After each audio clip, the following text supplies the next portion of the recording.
Salut tout le monde, bienvenue en ce samedi 20 octobre 2017 pour une nouvelle édition de l'émission Les Faits maudits. On est en ondes ici au CJMD 96.9 FM depuis le 5 novembre 2016. Ça veut dire que dans 3 semaines, quelque chose de genre, on va faire 1 an. Sans arrêt ou presque. Donc, c'est une 50aine d'émissions, lesquelles se retrouvent toutes dans la section podcast du site de la station, c'est-à-dire le 969fm.ca. Si vous faites ça, vous allez tomber là-dessus. Là, vous pouvez l'écouter en direct, comme plusieurs le font à l'heure actuelle, surtout les gens qui sont à l'extérieur de Québec. Parce que pour les gens de Québec, depuis déjà quelques semaines, c'est beaucoup plus facile de nous capter, puisque nous avons décuplé la puissance de l'antenne. Ce qui veut donc dire que avant, je dois reconnaître que ça faisait pépic un peu. Tu sais, ça prenait pas de temps qu'on perdait la station assez vite. Ben, c'était ses débuts, hein, puis c'est normal. Un petit train va loin, ben c'est ça. Là, le petit train est rendu pas mal plus gros et décupler la puissance de l'antenne, moi, je peux vous confirmer que il n'était pas question de pogner la station sur le pont, là, je la perdais. Là, je la prends jusque chez moi. Saint-Augustin, c'est quand même un bout, là. Alors, c'est bon. C'est très bon, puis les gens de Beauport, puis ainsi de suite, puis forcément, la radio de Lévis, donc forcément la Rive-Sud également. Alors, c'est très bien, le son est bon aussi. Alors, c'est en masse, hein? C'est en masse pour écouter la musique. Ouais. OK, on rit de la musique, mais c'est pas grave. C'est pas grave, on a le droit, tu sais. Oui, ben c'est ça. Alors, donc, aujourd'hui, au Fait maudit, j'accueille Karine. Je vais vous la présenter dans quelques instants. Juste le temps de vous rappeler certaines petites choses. D'abord, il était une fois des humains et des extraterrestres qui a paru en septembre. Il est en librairie, mais pas de problème. Il est en bibliothèque aussi. C'est mon testament ufologique. C'est le dernier livre que j'écris sur la question des... c'est même pas sur les ovnis, ça c'est déjà fini, ça. En ce qui me concerne, c'est... et sur le phénomène extraterrestre. C'est le dernier livre que j'écris là-dessus.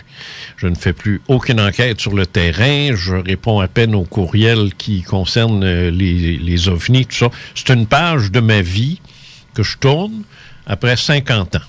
Je pense que j'ai assez donné. Et ce que j'ai écrit sur ça suffit en ce qui me concerne. Je peux pas aller plus loin. Je vois pas ce que je pourrais dire de plus. Puis si les gens comprennent pas ce que j'ai écrit, ben qu'ils apprennent à lire, parce que c'est clair. T'sais? Alors, mais s'ils y croient pas, ça, c'est autre chose. Mais ce que j'ai dit, ce que j'ai écrit, c'est clair. Puis je pense qu'avec ça, ils devraient être capables d'engager une réflexion pour eux-mêmes, puis en arriver à une conclusion. Mais s'ils le font pas, ben, coudonc, comment j'en écrirai d'autres, ils ne liront pas plus. Et puis ceux qui ont déjà lu ce que j'ai écrit, eux-mêmes doivent se dire que c'est qu'ils pourraient dire de plus. T'sais? Alors, on en est là, j'en suis là. Alors, je mets donc un terme à tout pas mon questionnement. Je vais continuer de regarder ce qui se passe là-dedans, mais je ne publie plus, j'écris plus d'articles là-dessus, puis en tout cas, bon. Par contre, je continue mes recherches dans le domaine de la métaphysique et je vais également produire une série d'ouvrages chez Québec Livre comme directeur de collection, si tu veux, au niveau paranormal. Alors ça s'en vient, mais c'est plus loin. Ça, c'est plus loin dans le futur, ça presse pas. J'ai même pas commencé encore, mais j'ai déjà certains prospects, là, des sujets qu'on va aborder.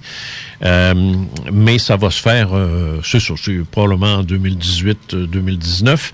Entre-temps, j'ai un autre bouquin qui s'en vient, qui traite des religions. Alors ça va fesser dans le mur, autant vous le dire tout de suite. Et ça, je ne sais pas quand est-ce qu'il va paraître, je l'ai envoyé très exactement hier. Alors, tu sais, faut quand même pas charrier, là.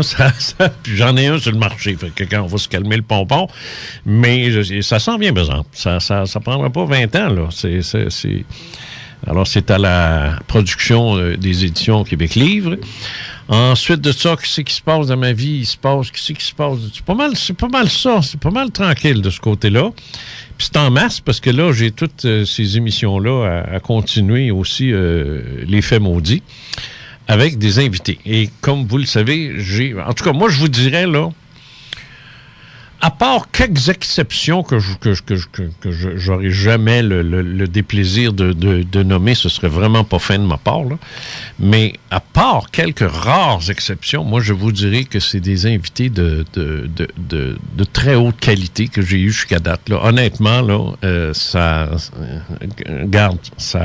a fessé dans le mur à plusieurs reprises. Et je suis ravi aujourd'hui d'avoir avec moi Karine. Je vous explique pourquoi.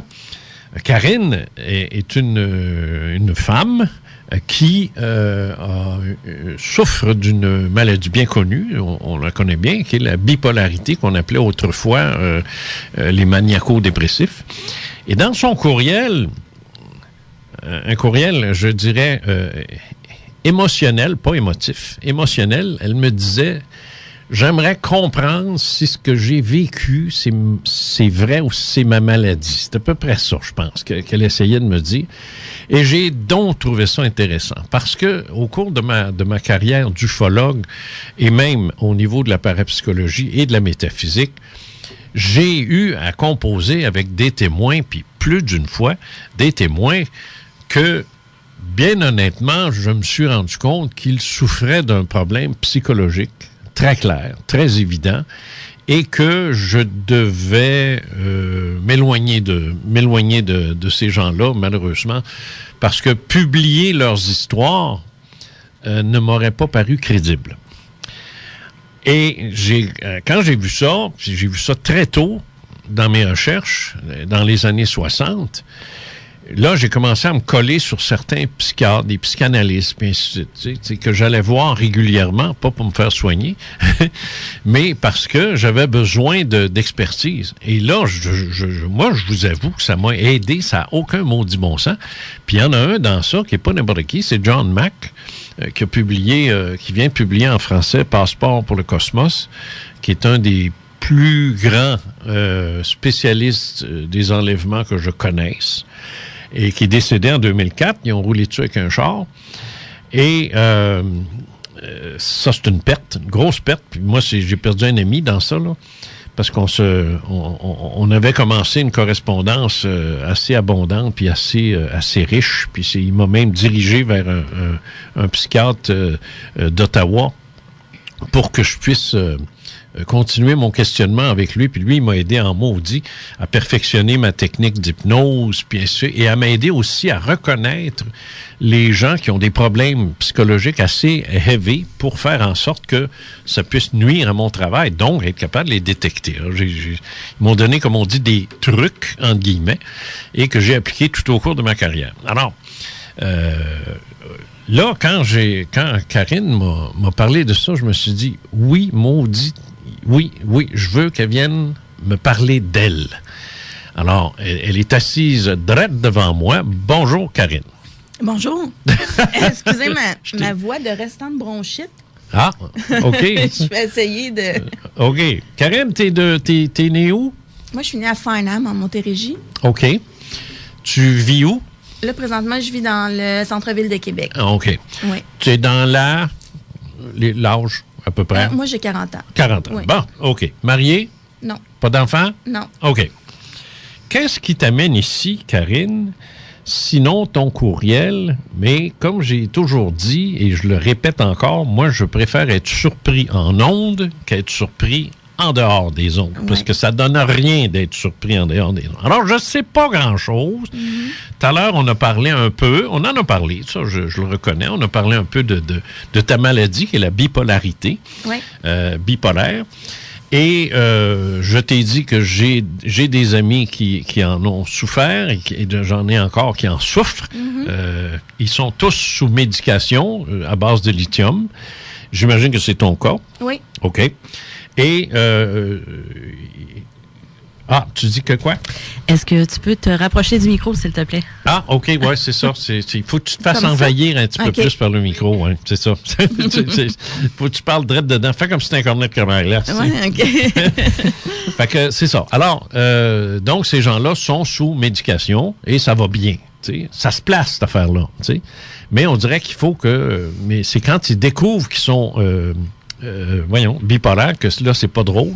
Oui. Et que ça peut prendre des pics assez élevés, merci. Ça peut être assez abracadabra, vous allez voir. Là, oui. Puis ma chum dont je te parle, là, c'est quelque chose aussi. Là, puis le délire dans lequel ces gens-là peuvent tomber, là, ça n'a plus de limite. Là. C'est fou. Là.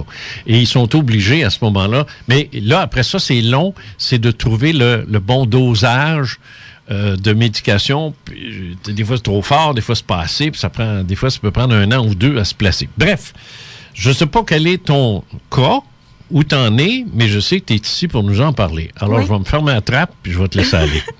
Bien, c'est ça. Moi, j'ai vécu une première crise de bipolarité en 2008. Et c'est depuis ce temps-là que je me pose des questions sur ce que j'ai vécu parce que c'était tellement intense. Il y a des choses que j'ai vues, que j'ai ressenties au plus profond de mon être. Je me suis dit, oui, c'est sûr que je crois en la médecine, puis je viens pas ici pour dire aux gens, c'est pas une maladie. Puis, non, elle existe, la maladie. Non, la maladie est là, puis il faut se soigner aussi. Puis on s'entend que c'est pas une maladie psychologique, c'est une maladie neurologique. C'est physique, c'est pas psychologique. Physique, oui. Ouais, c'est comme si quelqu'un n'a pas de globules blancs, ben il devient leucémique.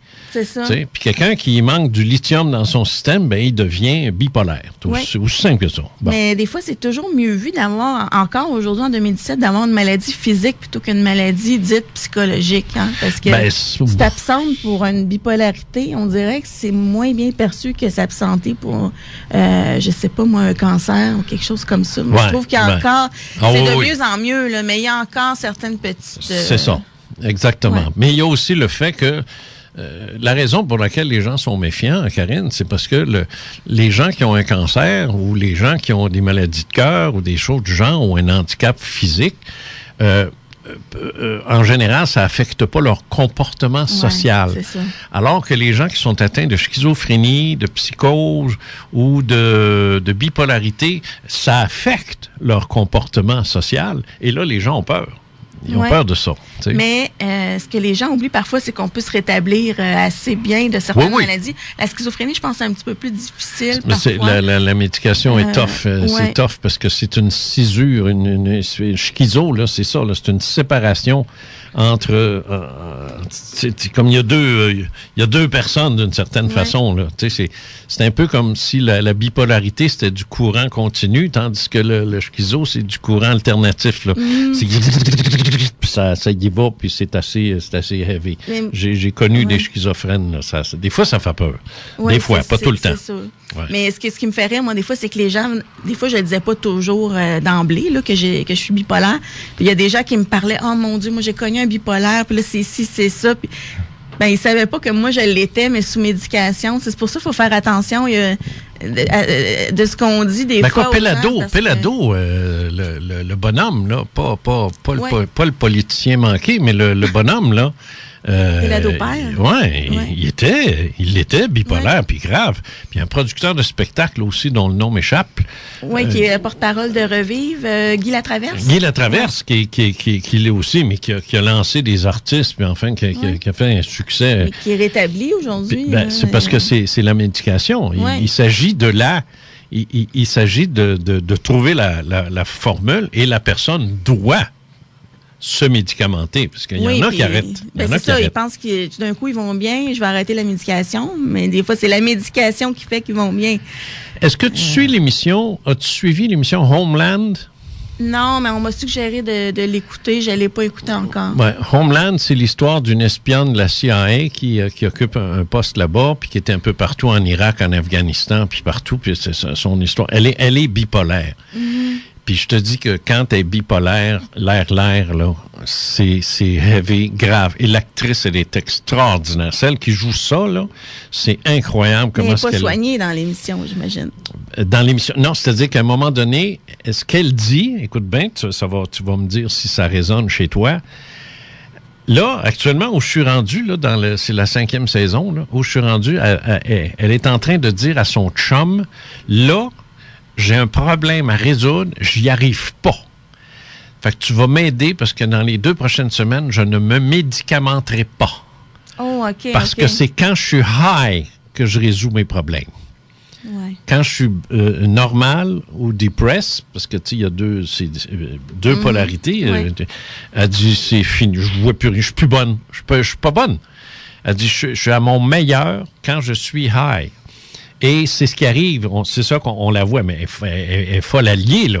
C'est épouvantable, elle crie, elle hurle, elle fait tout les temps dans la maison, ça n'a pas de bon sens. Mais elle trouve ce qu'elle cherche. Et là, j'ai dit, oups, c'est un drôle de message, ça, que ça nous envoie, tu sais, puis que ça envoie aux gens qui sont en bipolarité, tu sais, ils vont-ils arrêter leur médication pour être meilleurs? Ben, il y a un gros trip à être sur un high ou en manie. Moi, j'ai jamais pris de drogue de ma vie. Là, j'ai compris peut-être les gens qui se droguaient, qu'est-ce qu'ils recherchaient comme effet. Mais par contre, à ne pas se soigner, on est comme plus dans la société, là. On est des bébites, là. Les gens, là, ils nous comprennent pas. Fait que moi, personnellement, oui, il y a un côté le fun, mais j'aime mieux être terre à terre maintenant, puis au même pied d'égalité que les autres. Qu'est-ce qui a déclenché ça? Et comment ça s'est manifesté? Ouais. Parce que tu le savais pas, toi, avant 2008. Non. Là. J'avais des problèmes d'anxiété, de stress, des trucs comme ça que j'ai vécu dans le passé, mais c'est pas nécessairement lié avec la bipolarité, mais j'étais quand même quelqu'un de fragile au niveau des maladies psychologiques. Ouais. On s'entend qu'on l'est tout un peu, là. Ouais, un petit peu, là. Anxieux, puis inquiet, puis nerveux, puis il n'y a pas grand monde qui est 100% sain, psychologiquement, sur cette planète-là. Là. Ouais. OK, vas-y. Et puis, ce qui est arrivé, c'est que pour la première fois de ma vie, j'avais eu un contrat, un emploi professionnel. J'ai fait un bac en communication. OK. Et puis là, je suis devenue une porte-parole. Je n'aimerais pas l'organisation, mais c'est une grosse organisation gouvernementale. Okay. J'étais une des 2 porte-paroles de l'organisation. Bel job. Oui, c'était vraiment... moi, je me réalisais beaucoup dans cet emploi-là et tout ça. Ce qui est arrivé, c'est qu'à cause de l'anxiété et tout, je suis tombée malade quelques mois. Il y a une personne qui m'a remplacée, une jeune fille. Et puis, c'est comme si, quand je suis revenue, quand je vous disais tantôt, des fois, tu sais que c'est plus touché de partir en maladie pour des problèmes psychologiques que physiques. Cette personne-là, finalement, il y a parce que moi, j'étais juste à contrat. Il n'y avait pas un poste permanent, mais là, le poste s'est ouvert. Puis on a été les deux à briller pour le poste? Oui, excusez, je ne vais pas dire d'anglicisme. Sur le poste. Ouais. Et, c'est pas grave, on est à Lévis. C'est bilingue. Finalement, c'est elle qui a obtenu le poste. OK. Ah, ça, t'as pas ça. C'est là, ça. Je me suis sentie comme si je m'étais fait prendre mon travail, finalement. Oui. Et dans la même semaine, mon copain avec qui je pensais fonder une famille et tout me laisse. Oh! Fait que c'était... What a day. Puis moi, j'avais eu dans le passé des problèmes avec l'abandon. À un moment donné, j'avais eu une grosse chicane avec un membre de ma famille. Je me suis souvent sentie abandonnée dans ma vie. Je sais ce que tu veux dire. Donc là, c'était vraiment pour moi un rejet total de mon copain. Il m'aime plus, il me trouve plus intéressante. Puis mon travail de rêve que je perds. C'est ça, parce que tu l'adorais, ce travail-là. Vraiment, là, oui. OK, mais là, là où je suis curieux, tu es parti 1 mois en congé de maladie? Avant. Oui, mais c'était quoi? C'était-tu lié à ton... Oui, je pense que oui, parce qu'à un moment donné, il y a eu... non, c'est pas ça. Je viens de me souvenir. C'est parce que j'avais... moi, je prenais des antidépresseurs pour, justement, mes angoisses. Te calmer, oui. Puis là, j'avais pensé peut-être avoir un enfant avec mon copain, puis c'était mieux de pas avoir de médication. Puis j'avais cessé la médication très, très lentement, mais j'ai rechuté. Fait qu'il a fallu que je reprenne ma médication. Finalement, ça n'a pas fonctionné. Ça fait. Alors, tu es parti pendant 1 mois quand même. Au moins, là, oui. Avec. Puis en revenant, tu perds et ta job. Oui. Et ton chum. Ton chum t'a laissé parce que c'était la maladie. Ben, il y avait je pense que il y avait un début de bipolarité qui était peut-être là. Puis lui, il aimait pas ça. Tu sais, je dormais pas beaucoup la nuit, je faisais du bruit, il avait de la misère à dormir à cause de moi, j'étais surexcitée. OK. Puis il y a toutes sortes de circonstances qui ont fait que lui, il s'est dit, moi, je me vois pas avec une fille comme ça. Qui m'énerve à longueur de nuit. Ouais, c'est ça. OK. Puis là, il disait, ouais, mais là, tu veux un enfant, mais je suis pas sûre là, que t'es apte à avoir un enfant, à agir comme t'agis. Okay. Lui, il disait que c'était pas ma personne, il m'aimait beaucoup, mais c'était mon comportement. Ben, c'est ça. C'est ça. Ouais.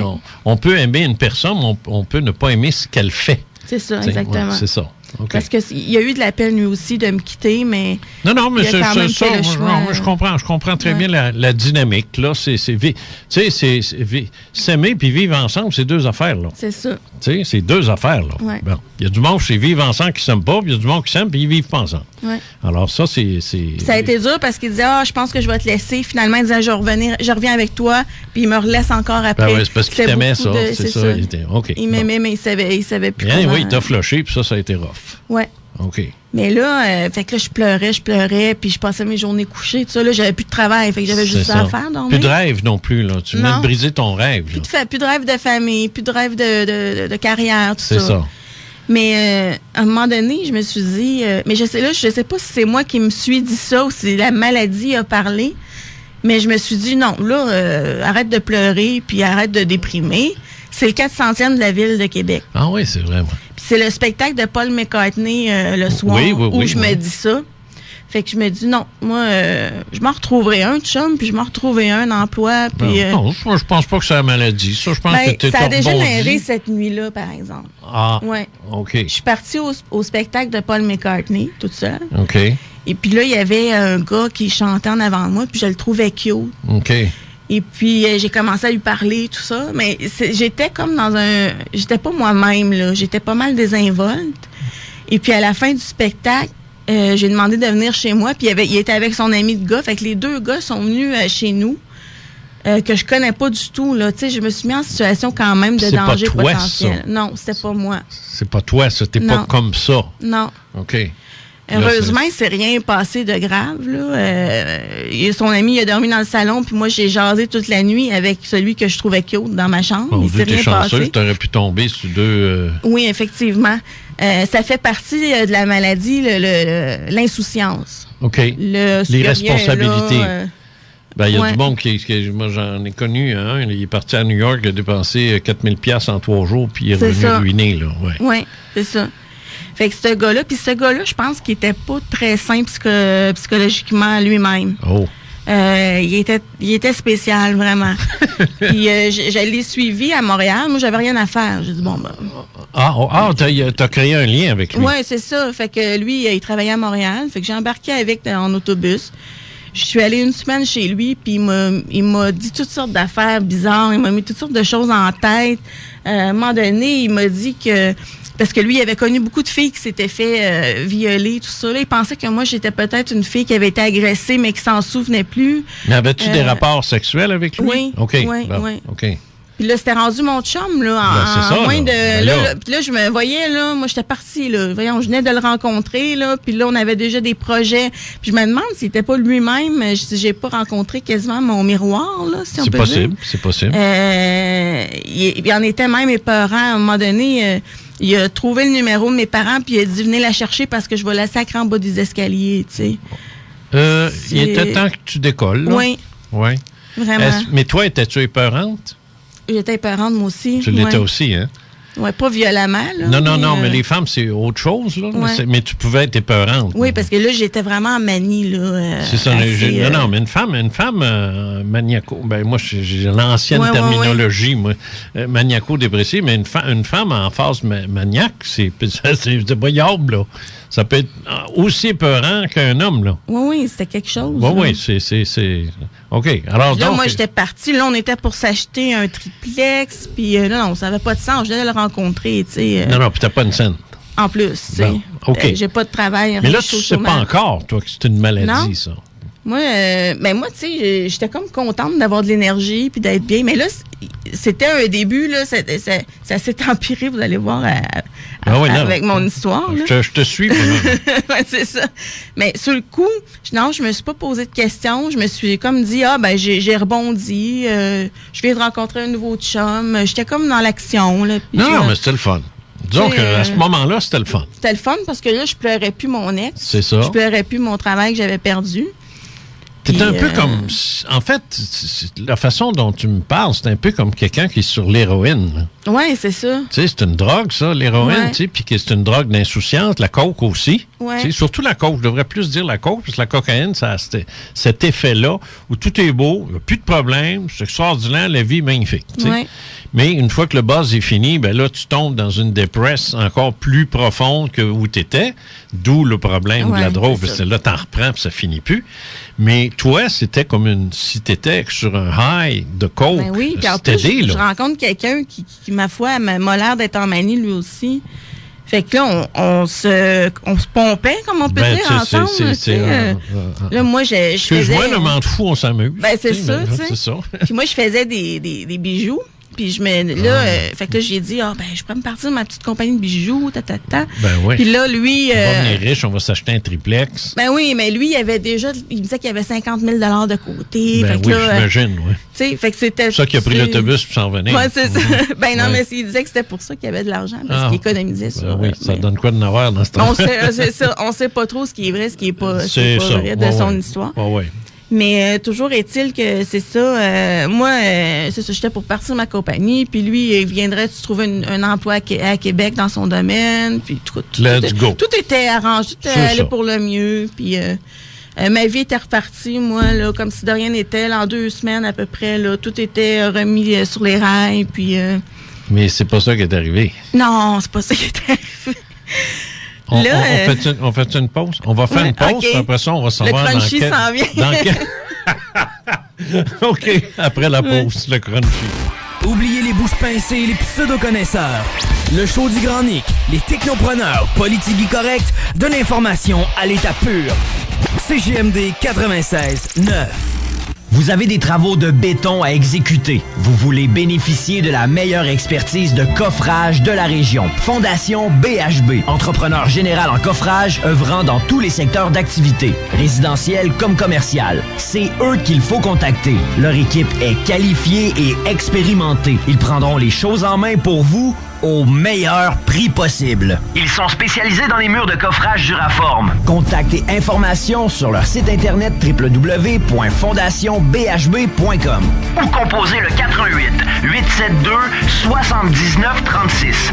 Fondation BHB, fier partenaire de votre alternative radio. Participez en grand nombre au gigantesque marché aux puces le 21 et 22 octobre prochain à l'école Champagnat de Lévis.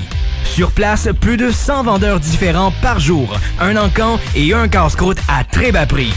Pour louer une table, contactez-nous via Facebook Bazar de Lévis. Le Bazar de Lévis pour la maison de la famille Rive-Sud. Un incontournable 2 fois par année. Salut, c'est P.A. Méthode. Là, je suis pas ici pour vous parler de moi, mais bien de mon équipe de gérance PPS Canada. Ils sont complètement tombés sur la tête. Ils ont pas assez de travailler avec tous leurs artistes puis moi en management, qu'en plus, ils ont démarré 2 nouvelles divisions. Une division jeunesse et une division événements. Vous pouvez donc les contacter pour tous vos besoins en artistes, spectacles, amuseurs, animations, jeux gonflables et thématiques, personnificateurs, objets promotionnels, la bouffe, la salle, le transport, puis toute la patente. Puis vous savez quoi? Vous pouvez même les contacter si vous voulez qu'ils vous montrent une activité pour vous autres. Vous n'avez rien à faire, ils s'occupent de tout. Un vrai clé en main. Ils ont même une spécialiste pour votre mariage. Ils sont hot, hein? Alors, pour toute information, allez sur www.ppscanada.com www.ppscanada.com et recherchez Jessica. E-Box fournit l'Internet. François, je t'emprunte ton ordi. Hein? Non, attends, j'ai pas permis. Mais on fournit pas l'effacement d'historique. E-Box, fournisseur Internet. Détails sur e-box.ca. Bonjour, ici Noé Talbot, en direct de Lévis. Maudit que j'aime ça venir à Lévis, il y a plein de choses à faire. Comme passer par Lévis pour aller à Québec.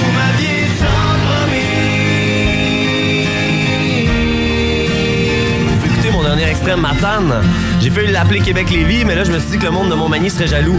Il était pas question que je l'appelle Montmagny. Fait que je l'ai appelé Matane. Vous écoutez Noé Talbot sur les ondes de CJMD. Il resterait qui sur le quai, sûrement pas Dieu. CJMD. De retour au Fait Maudit avec Jean Cazot. Alors, on est avec Karine, une personne. Elle est ici en tant qu'individu, en tant que Karine, mais sa motivation, c'est d'essayer de lier sa maladie, qui est la bipolarité, avec des expériences qu'elle a vécues qui sont d'ordre, on pourrait appeler ça métaphysique ou paranormal. On va y venir à ça. C'est pas une émission médicale là, qu'on fait aujourd'hui. Là. Je voudrais pas que les gens pensent qu'on est ici pour parler de la bipolarité. On est ici pour parler de ton malaise face à ce que tu as vécu. Mais il faut le comprendre, ton malaise aussi. On est rendu là, où ça se déclenche suite à deux incidents malheureux, la perte de ton copain qui s'en va, qui te floche, comme on dit, et ton poste, ton emploi, où tu te fais flocher. Tu sais, c'est pas agréable de se faire flocher, là. C'est extrêmement... 2 fois plutôt qu'une aussi. Puis dans la même journée, quasiment, là, tu sais. Alors, c'est rough. Et ça a déclenché chez toi une attitude qu'on pourrait appeler maniaque un peu, là, tu sais. Mais on n'est pas dans le crunchy encore, là. Non, c'est ça. Parce que j'ai fait aussi une psychose. Qui t'a dit ça? La psychiatre. Ouais. Parce que c'est pas tous les gens bipolaires qui font des psychoses, là. Il y a un certain pourcentage, là, je l'ai pas avec moi, mais on peut faire une manie. Là, une manie, là, c'est d'être sur un high, de dormir presque pas, de se penser presque comme un dieu.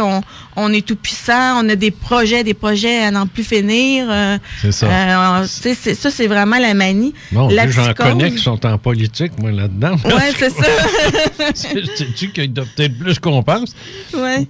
Puis la psychose, c'est autre chose. La psychose, c'est vraiment une perte de contact avec la réalité. OK, là, tu débarques complètement. Ouais. Là, OK.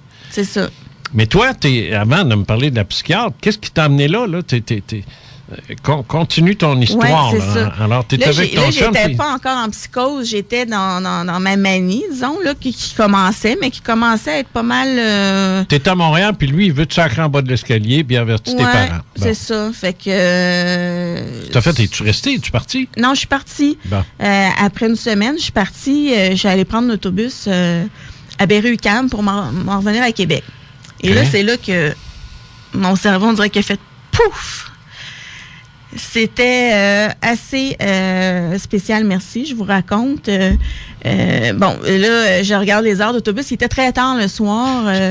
Excuse-moi une seconde, mais OK. Donc, ce que tu vas nous raconter, tu t'en es souvenu. Oui. Tu perds pas conscience. Non, c'est ça qui est spécial. Tu gardes un contact avec ça, là. Oui, bien, vous allez voir, il y a quand même un blackout, là, d'à peu près 2-3 heures. OK. Là. Alors là, tu es à l'autobus. Oui, c'est ça. Vas-y. Et puis, bon, j'attends, puis c'est assez long parce que l'autobus, finalement, est à minuit. Il y a eu un retard, tout ça.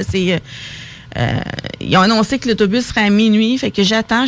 Et puis là, il y a un jeune homme qui est là, puis qui a pas l'air à comprendre le français. Dis-moi pas que tu l'as trouvé cute, là aussi? Non. Ah. En tout cas, vous allez voir. Mais dans la manie, là, il y a un côté de la sexualité un petit peu exacerbée aussi. Puis il y a une perte de... On appelle ça d'inhibition. Oui, c'est ça. Ouais, c'est ça. Donc presque nymphomane, non? Pas jusque-là? Non, mais insouciance. Une insouciance, c'est pas grave, c'est pas important. On peut faire ça en arrière là-bas, là, puis ça prend 10 minutes. Je peux me changer devant quelqu'un, puis rien là. C'est ça, moi qui est très, très pudique, normalement. OK. Oui, ça ressemblait à ça un peu. D'accord. Fait que là, ce gars-là, je le vois, il a son dépliant dans les mains, puis il a l'air à tout perdu, puis à pas savoir quel autobus prendre, tout ça. Puis c'est un Mexicain. Et puis, fait que moi, mon anglais est ordinaire. Tu sais, je comprends bien l'anglais, mais je le parle pas super bien. Sauf que là, je commence à lui parler, puis à regarder son dépliant, puis à lui expliquer quel autobus il doit prendre et tout. Et puis, tout d'un coup, je me mets à parler un anglais parfait. On dit, tu sais, fluent, là, comme on dit, là, comme dirait Elvis Gratton, là, fluent. Ouais. Là, c'était assez spécial. Ça y allait. Ça y allait, pas d'accent, rien. Là, je dis, mon Dieu, qu'est-ce qui se passe, tu sais, mais... Puis là, on est les deux ensemble, puis il y a quelque chose qui se passe de vraiment étrange, c'est qu'il y a des écrans devant moi où on annonce les horaires d'autobus, tout ça. Et puis là, je me mets à voir toutes sortes de langues, puis je comprends toutes les langues que je vois là. Puis Dieu sait, c'est à Montréal, on va se tenir tranquille, c'est de l'anglais ou du français, là. Oui, c'est ça. Pourquoi que je vois ça, je ne sais pas. Et puis, lui aussi voit ça, comme moi. Puis c'est plate parce que ce gars-là, je l'ai retrouvé par après sur les réseaux sociaux. J'ai écrit, mais il m'a jamais répondu. Parce que j'aurais donc aimé savoir comment lui avait vécu l'expérience.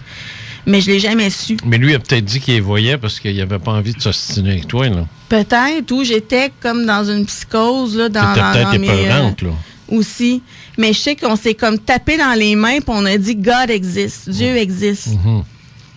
Puis c'est comme si j'avais eu une révélation du Seigneur, mais j'étais pas je suis pas une personne croyante. Non, c'est ça, j'allais te demander, es-tu pratiquante? Je suis pas pratiquante, non. Pas une Jesus freak?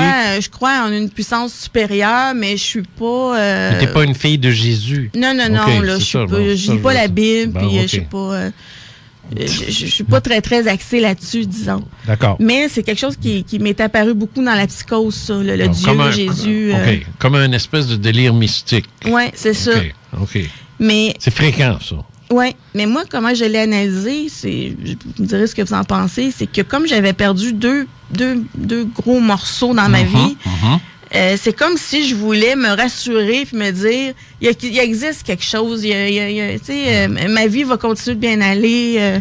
Je peux-tu faire un petit commentaire là-dessus? Oui. Ouais. Moi, j'ai la façon dont je vois la chose, au Québec, qu'on le veuille ou non, peu importe l'âge qu'on a, nous avons un passé religieux envahissant à l'extrême, qu'on s'en souvienne ou pas. Parce qu'il y a des gens qui disent « de quoi tu parles? » Mais de quoi tu parles? Moi, te le dire de quoi je parle.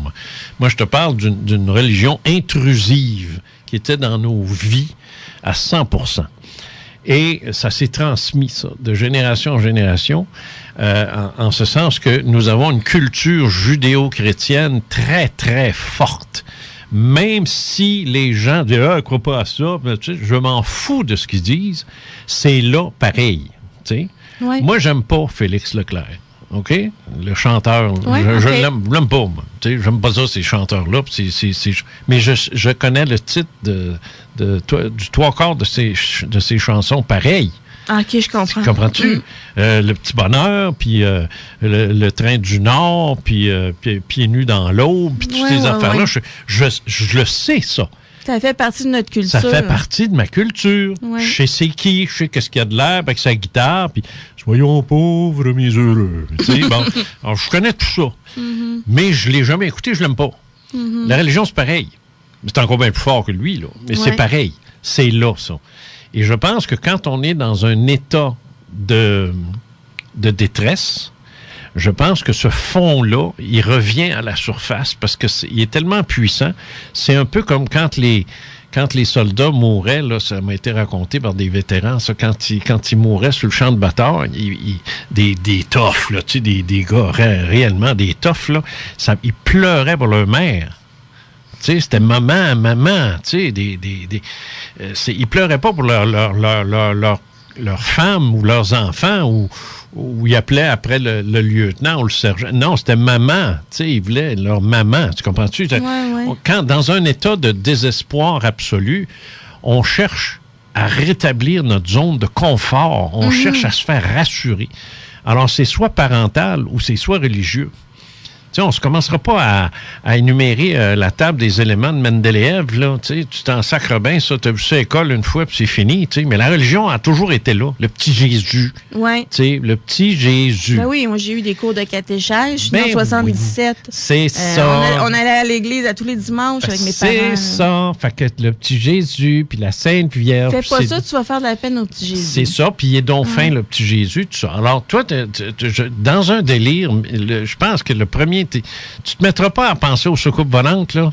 C'est pas culturel, ça. C'était en moi, malgré que même si j'étais pas une fanatique. C'est ça, c'est là, religion, ça. C'est là. Il y a un gros fond de ça. Tu aurais pu rêver à du pudding chômeur aussi, parce que c'est du comfort food, ça. Tu connais cette expression-là? Oui. Je l'avais pas vu comme ça, mais je suis vraiment d'accord avec vous. C'est du comfort thoughts. C'est des pensées qui nous réconfortent de penser au petit Jésus. Viens me sauver. C'est ça, exactement. C'est ça ou maman, tu sais, pour le soldat qui est en train de crever au bout de son sang. Continue. C'est ça. Alors, t'es là avec le Mexicain, puis c'est God Save the Queen, puis let's go, puis il existe, puis il est fin, puis il est beau. Là, moi, comme je suis quand même quelqu'un d'ouverte aux phénomènes paranormaux, sinon je serais pas ici. je me dis, ben, peut-être que j'ai vraiment eu, tu sais, je pense pas maniaco-dépression ou bipolarité, là, ou psychose, là. Moi, je pense, mon Dieu, je viens d'avoir une révélation. Puis là, c'était comme le livre Le Secret. Puis là, tout était possible. Dieu venait de me dire que ma vie allait bien aller, tout ça. Parce que j'ai eu toutes sortes d'autres pensées, là. J'étais pour mourir à 103 ou 104 ans. Oh, t'as pas envie de tout ça, c'est tard. Non, ça. c'est ça. Aucune maladie. Après ça, j'aurais des jumeaux puis un autre enfant. J'ai tout vu ça, moi, là. Après ça, avec le fameux gars que j'avais rencontré, là. Donc, tu essaies de savoir s'il y a une partie dans ça qui était un véritable et authentique message spirituel versus un délire mystique. C'est ça ta question. Mais ça, ce bout-là, il est un peu farfelu. Mais plus loin, là, il y a des choses que j'ai ressenties, là, vraiment, que là, j'y pense encore. Puis c'était tellement réel, là, tellement fort. Mais ça, on va l'aborder. Mais avant, je veux finir la job quand tu dis ton cerveau a fait pouf. Ouais. Alors, t'étais là, t'es encore avec le Mexicain ou t'es dans l'autobus? Non, là, je suis encore avec le Mexicain. Puis là, il y avait une notion de temps. C'est dur à expliquer, mais là, parce que l'autobus était à minuit, quand j'ai regardé ma montre qui était minuit et une... Pas taper sur le non, c'est ça. Quand j'ai regardé ma montre qui était minuit et une, c'était comme... là, il fallait que j'aille prendre l'autobus. Tu sais, l'expression, il est minuit et une. Oui. Ben là, j'avais en tête que, bon, ben là, ma vraie vie commençait, là. Tu sais... tu t'étais déjà dit ça avec l'autre, là. Avec l'autre, oui. Mais non, mais je me voyais pas avec le Mexicain, là. Je pensais encore que je continuerais avec l'autre. Parce que moi, je savais pas qu'il avait appelé mes parents pour dire qu'elle allait me sacrer en bas de l'escalier. Oh, OK. C'est ce bout-là que j'ai oublié de dire. Donc, moi, je me voyais encore avec l'autre gars. Ah, OK. C'était pas une séparation. Tu faisais juste retourner chez toi. Oui, c'est ça. Ah, OK. C'était pas clair, là. Non, okay, c'est ça. Excusez-moi, oui. OK. Puis, là, j'ai embrassé le Mexicain pour aucune raison valable.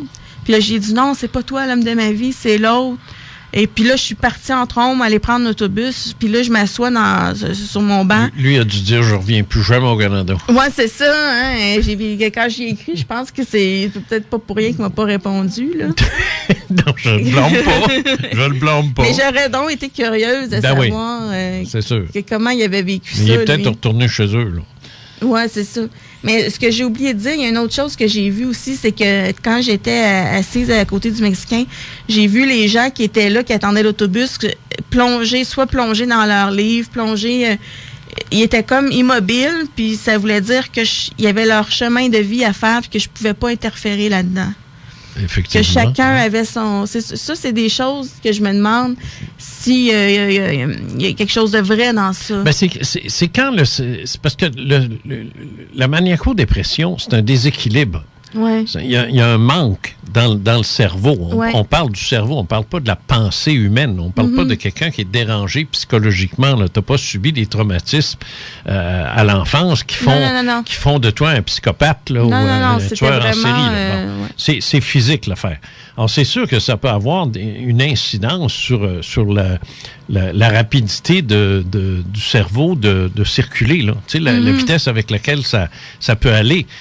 Quand les maniaco-dépressifs sont en délire, tu le sais, ça peut écrire là des choses qui font ni queue ni tête, à pu finir dans des cahiers. Moi, j'ai un cahier qu'une amie m'a donné, là, ça n'a aucun maudit bon sens. Là. Ouais. Tout ce qui est écrit là-dedans, puis ça ne tient pas à route. Il n'y a pas une phrase qui suit l'autre. Non, c'est ça. toutes des pensées qui sont garochées là, puis tout croche, tout travers, c'est ça, puis écrit au gros stylo au feu, ça passe à travers la page, ça embarque sur l'autre. Moi aussi, j'ai fait ça. C'est un mess total, c'est un chaos. C'est un reflet de ce qui se passe dans leur tête, ça. Tu sais? Alors, c'est sûr. Mais c'est très logique dans notre... Moi, au mais moment quand où ça arrive, vous autres, c'est logique, c'est ça. Très, très, très logique. Puis tellement logique que même, moi, écoutez, je suis pas quelqu'un de narcissique, quelqu'un qui va se vanter. Puis là, j'avais l'impression que j'avais une intelligence supérieure. Bon, je vais te dire quelque chose là-dessus. Moi, c'est sûr que quand je lis ce que mon ami a écrit dans son show, ça ne fait ni queue ni tête. Je n'ai aucune idée où ça va. Mais je suis pas dans sa tête, moi. Tu sais? Mais elle aussi, ça faisait du sens. C'est un peu comme si, tu sais, une ampoule, quand il y a trop d'électricité dedans, là, elle devient super, super, super lumineuse, là. Ouais. Puis, elle risque de, pouf, d'éclater, là. OK? c'est un peu comme si le cerveau, à cause de ce déséquilibre-là, en tout cas, moi, de ce que j'en ai eu de mes discussions avec mes différents psychiatres et compagnie, là, ce que j'ai retenu de nos discussions, c'est un peu comme si, pendant quelques instants, ça frise le génie. Oui, ça se peut. Ça frise le génie, là. Un peu comme si vous aviez soudainement une vision globale du sens de la vie ou d'un paquet d'affaires. Que tout est clair, pendant une minute ou deux, le temps des fois de l'écrire, mais après ça, on retombe dans un état de confusion parce que ton cerveau ne peut pas fonctionner comme ça éternellement, tu sais. Mais est-ce que ce qu'on écrit n'a ni queue ni tête, ou c'est parce que les gens qui le lisent n'ont pas la même... c'est parce qu'il nous manque des bouts quand on le lit. On n'est pas là avec toi dans ta tête. Toi, tu n'as pas tout mis par écrit ce qui se passait. Ça allait trop vite. Ça va trop vite. Là. Alors, toi, tu écris juste des bribes, des bouts. Nous, on regarde ça et on dit « What the fuck? » Tu sais, c'est quoi ça? Elle est folle. Elle est folle. C'est ça qu'on dit. Elle est folle. T'sais. Moi, ça a été ma première réaction quand j'ai reçu le scrapbook. J'ai dit « Coudon, elle est folle. » C'est quoi qu'elle a? Puis là, on me dit, non, elle n'est pas folle, elle est malade, hein, de maniaco. Ah, OK, fine. T'sais, mais sur le coup, là, instinctivement, elle est folle.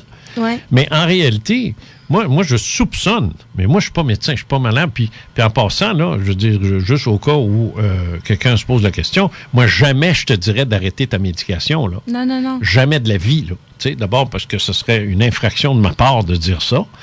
Et deuxièmement, je suis pas placé pour te dire ça non plus. Je suis pas médecin, je suis pas thérapeute, je sais rien de ça. Alors, t'es sous médication, continue ta médication. Mm-hmm. Bon. Non, juste au cas où quelqu'un dit bon. Alors, mais je pense, puis c'est ça qu'ils ont véhiculé dans la série Homeland, tu sais, quand je t'expliquais tout à l'heure. La fille a dit dans ça, quand j'arrête ma médication, je suis plus brillante. Moi, je suis capable de processer. I'm able to process a lot of things. C'est ça qu'elle dit dans la série. Un paquet d'affaires que je suis capable de processer comme un ordinateur. Oui. Je regarde ça. Là, je comprends. Là, je fais le lien. Puis ça prend. C'est fou, là. Il n'y a personne qui est capable de suivre ça. Mais c'est parce qu'elle n'est plus sous médication. Dès qu'elle reprend sa médication, elle devient normale. Elle devient normale comme moi. Ouais. Si moi, demain matin, je devais devenir bipolaire, bol, je ne sais pas jusqu'où j'irais, tu sais. Alors, c'est ça que je veux dire, là. Donc, il y a une partie de ce que tu as vécu, à mon avis, oui, c'est un délire, dans le sens que c'est pas contrôlé. Mm-hmm. T'as pas écrit de livre avec ça, là? Non. Tu sais, si ça avait été contrôlé, tu te serais assise puis tu aurais dit, OK, moi, j'écris un livre. J'aurais pas pu, c'est ça, ça allait trop vite. C'est ça. Alors, ça, c'est la partie dysfonctionnelle, mais ce que tu recevais comme input n'est pas nécessairement fou. Non, c'est ça. C'est ce que moi, je pense. Il y avait beaucoup de choses qui avaient l'air d'avoir du sens au moment où je l'ai vécu. Puis, mais on ne fera pas une plateforme politique avec ça. Non, c'est ça. On n'écrira pas un livre avec ça non plus. C'est ça, c'est trop... chaotique. Oui, effectivement, oui. Okay. Mais tu sais, comme je regarde, je vais vous raconter un peu après comment mes parents l'ont su, mais mon père, lui, il voulait m'entendre parler. Il était fasciné. Il n'en revenait pas. Il disait à ma mère, son cerveau, il roule, ça n'a pas de bon sens. J'ai jamais vu ça. Puis il voulait. Puis là, ma mère, elle disait, elle voulait me calmer, puis elle voulait que j'arrête de parler parce qu'elle, elle aimait pas ça entendre ces choses-là. Ça l'énervait. Moi, les femmes sont plus sensibles à ça. Puis lui, il disait, non, attends, je veux voir. Il était curieux, tu sais. Il trouvait ça vraiment spécial. Mais tu parlais de quoi? Ah, mon Dieu. Ben là, c'était beaucoup autour du secret de la vie, là, que j'avais découvert. Mon Dieu. Tu vois, t'es pas capable. Tu vois, t'es pas capable. C'est ça. Parce que c'est pas là, maintenant, que c'est clair. C'est ça. Ça l'a été. Tu te souviens que c'était clair, mais là, ça ne l'est plus. Parce que la lumière a diminué. Tu sais, Oui, là, vous me prenez, effectivement, là, c'est ça. C'est dur à expliquer, trop dur à se souvenir. T'es pas capable de non, ça. Je m'en souviens pas, c'est que je suis pas capable de l'expliquer. C'est ça. Parce que t'es pas allumé comme tu l'as été sous l'effet de ta maladie. Oui, exactement. Mais c'est pas souhaitable non plus. comme je te dirais pas, arrête ta médication pour t'en souvenir. Non, c'est ça. Parce que ça recommencerait Ouais. à être aussi chaotique et confus. Tu comprendrais, mais tu serais incapable de le Oui, mettre par puis, écrit. Puis en revenant à la normale, tu me dirais la même chose. Non, je m'en souviens pas, je suis pas capable Moi, de le dire. j'ai quand même... Tu sais, ça fait 10 ans presque, là, puis des fois, j'ai peur d'être au bureau, puis tout d'un coup, me mettre à dire toutes sortes de niaiseries à ma collègue, puis... tu sais, non, mais... Est-ce que tu travailles, tu Oui, je travaille, okay. je fais de la correction de français OK. Au gouvernement. D'accord. Mais je voudrais pas que ça revienne, parce que c'est... Ben non. Les gens diraient, voyons, là, qu'est-ce qui Mais se c'est passe? pas la place. C'est pas la Non, place. c'est pas, ça.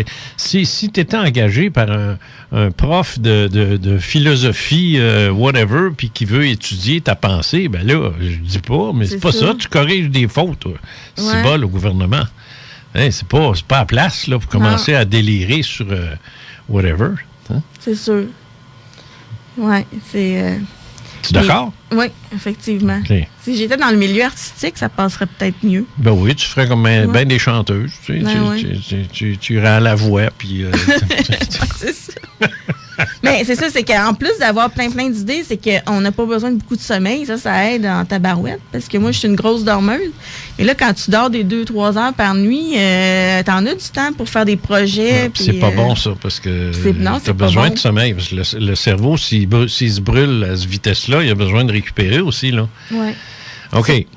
Là, je vais continuer où j'étais rendue. Fait que j'embarque dans l'autobus pour m'en retourner à Québec. C'est bon, c'est vrai, on est encore, à Montréal, là, ouais. Et puis, moi, je suis très, très proche de mes parents. On habite à 3 heures de route, mais on se parle pratiquement chaque jour au téléphone.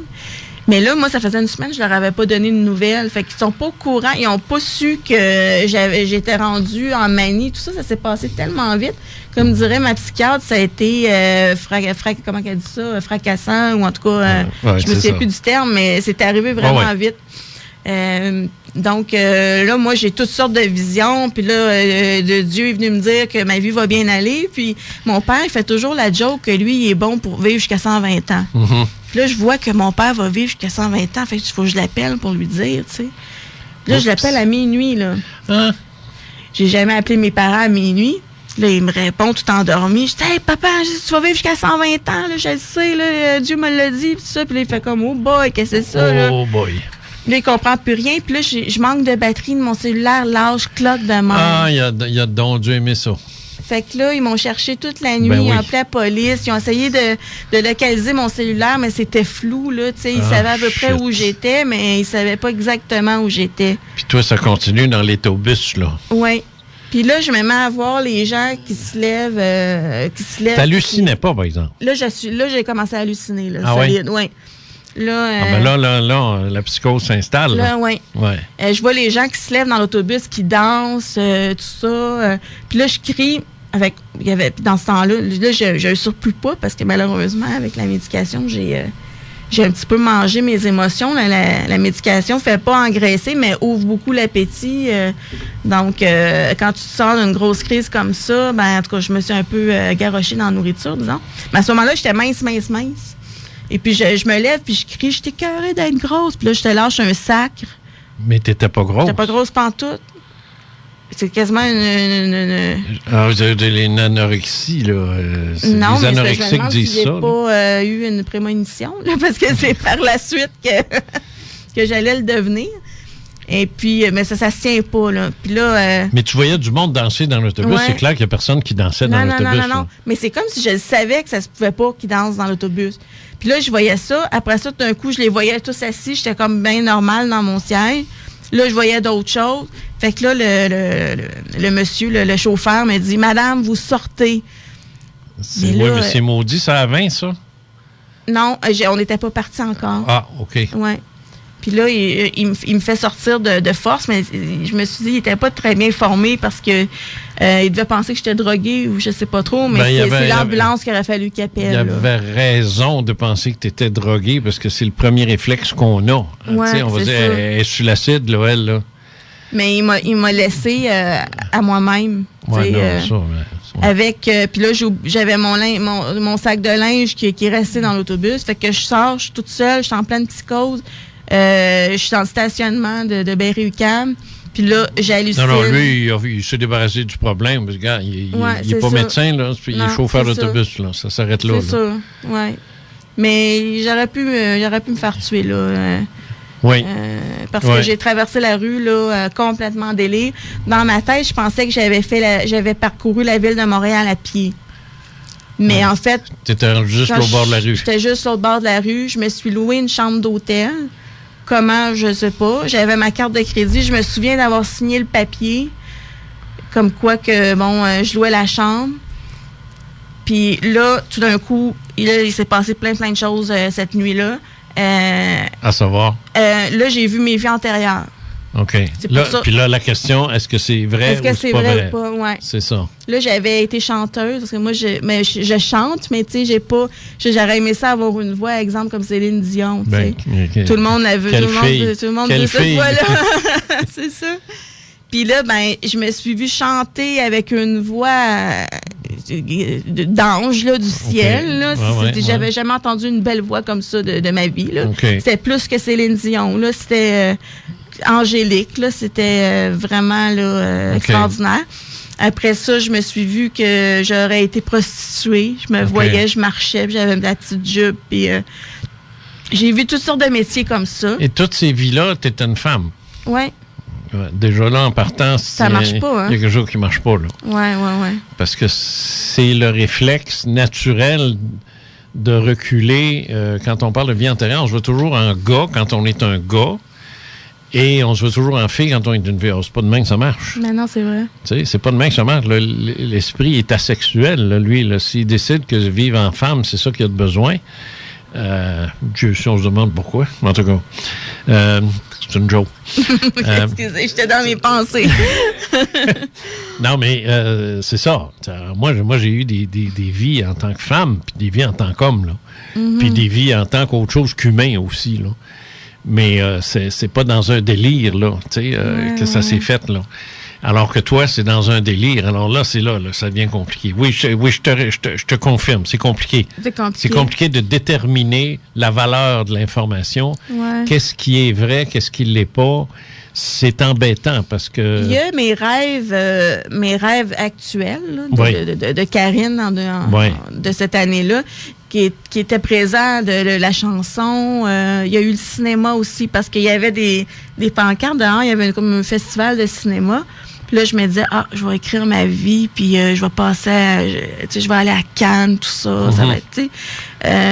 C'est comme là, si il n'y avait plus rien. Et ça, c'est le délire maniaque, là, la phase maniaco, ça. Ouais. C'est ça.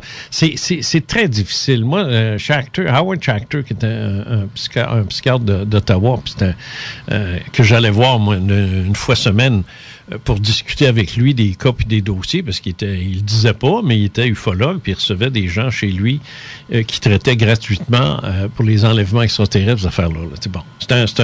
Il m'a été recommandé par Mac. Et Howard me disait, la maladie existe. Ça existe. C'est des maladies mentales, la schizophrénie, ces affaires-là. Mais il dit, le problème, c'est que ceux qui vivent des choses extraordinaires, là, des visions comme toi ou des expériences comme les gens qui viennent ici à mon émission, ils disent ça aussi, le problème, ça existe, c'est vrai ce qu'ils vivent. Mais il dit, est-ce qu'une personne malade peut vivre quelque chose de vrai? C'est ça qu'on se demande. Et mais le problème, c'est est-ce que ça se peut que ce soit vrai? Mais que la personne, à cause de sa maladie, va renchérir, en ajouter. Tu peux rêver d'être un trappeur, mais parce que tu es en délire, tu rêves que tu as été Davy Crockett. OK. Tu me suis-tu? Oui. Tu peux rêver, tu peux sentir que tu as été dans une cour en Égypte, mais dans ton délire, tu étais Cléopâtre. Tu comprends-tu, je veux dire? Une partie de vrai et une partie qui ne l'est pas. La dorure, là, ou le côté là, excessif. Là. Alors, je ne sais pas. Ça serait très difficile. Là, le monsieur qui était là, qui tenait l'hôtel, je pensais que c'était mon père dans une vie antérieure. C'est ça. Là, ça sent le délire, ça. OK. Mais il y a peut-être des choses que vous allez voir plus tard qui sont peut-être moins de l'ordre du délire. Ça se peut. On va voir. Ça se peut. Moi, je te le dis comme ça sort. Là. Puis là, prends pas ma parole, c'est pas une parole d'évangile. Là. Non, mais moi, je me suis dit, qui de mieux que Jean Cazot pour m'éclairer là-dessus? Ben, je peux t'éclairer. Ben non, c'est parce que le problème, il y a mieux que moi, c'est sûr. Mais si tu vas du côté médical, je peux te dire tout de suite là, que 99% des cas, les psychiatres, les psychologues au Québec, ils ont une peur bleue de ça. Ils toucheront jamais à ça. Okay. Les vies antérieures, ces affaires-là, ils l'ont pas appris à l'université, ça n'existe pas. Mm-hmm. Ils sont un peu boqués là-dessus. Là. S'ils l'ont pas appris dans leur cours universitaire, et je peux te confirmer qu'on n'enseigne pas ça, ça n'existe pas. C'est le problème de la science. Ce qu'ils n'ont pas appris n'existe pas. Ils sont boqués de même, ils sont fermés. Mailloux est un des pires. Alors, c'est le même. Il n'y a rien à faire avec ces gars-là. Alors, va pas voir un psychiatre. Parce qu'il va te dire, non, ben voyons donc, Karine, c'est un délire, c'est sûr. Lui, il va te confirmer tout de suite que c'est un délire. Tu comprends-tu, je veux dire? Va pas voir un parapsychologue pogné jusqu'à l'os. Lui, à tout coup, il va te dire, ben non, c'est pas un délire, t'as vraiment, oui, c'était ton père, puis tu sais, il va aller à l'autre sens. Oui, mais là, il y a peut-être un juste milieu c'est ça, à un moment donné. Moi, je pense incarner le juste milieu en te disant qu'il est possible dans ce délire-là, que ça ouvre des portes, des capacités, voire même médiumniques, là. C'est possible. Mais le problème, c'est que le délire qui se dégage de la maladie vient tout fourrer ça, mêler ça, puis ça devient chaotique. Et c'est dur de sortir d'un chaos les éléments les plus stables. Mais ce que je me demande, là, est-ce qu'il y a une raison pour laquelle j'ai vécu ça? Une raison pas juste médicale. Spirituelle? Ouais. Oui, le fatum.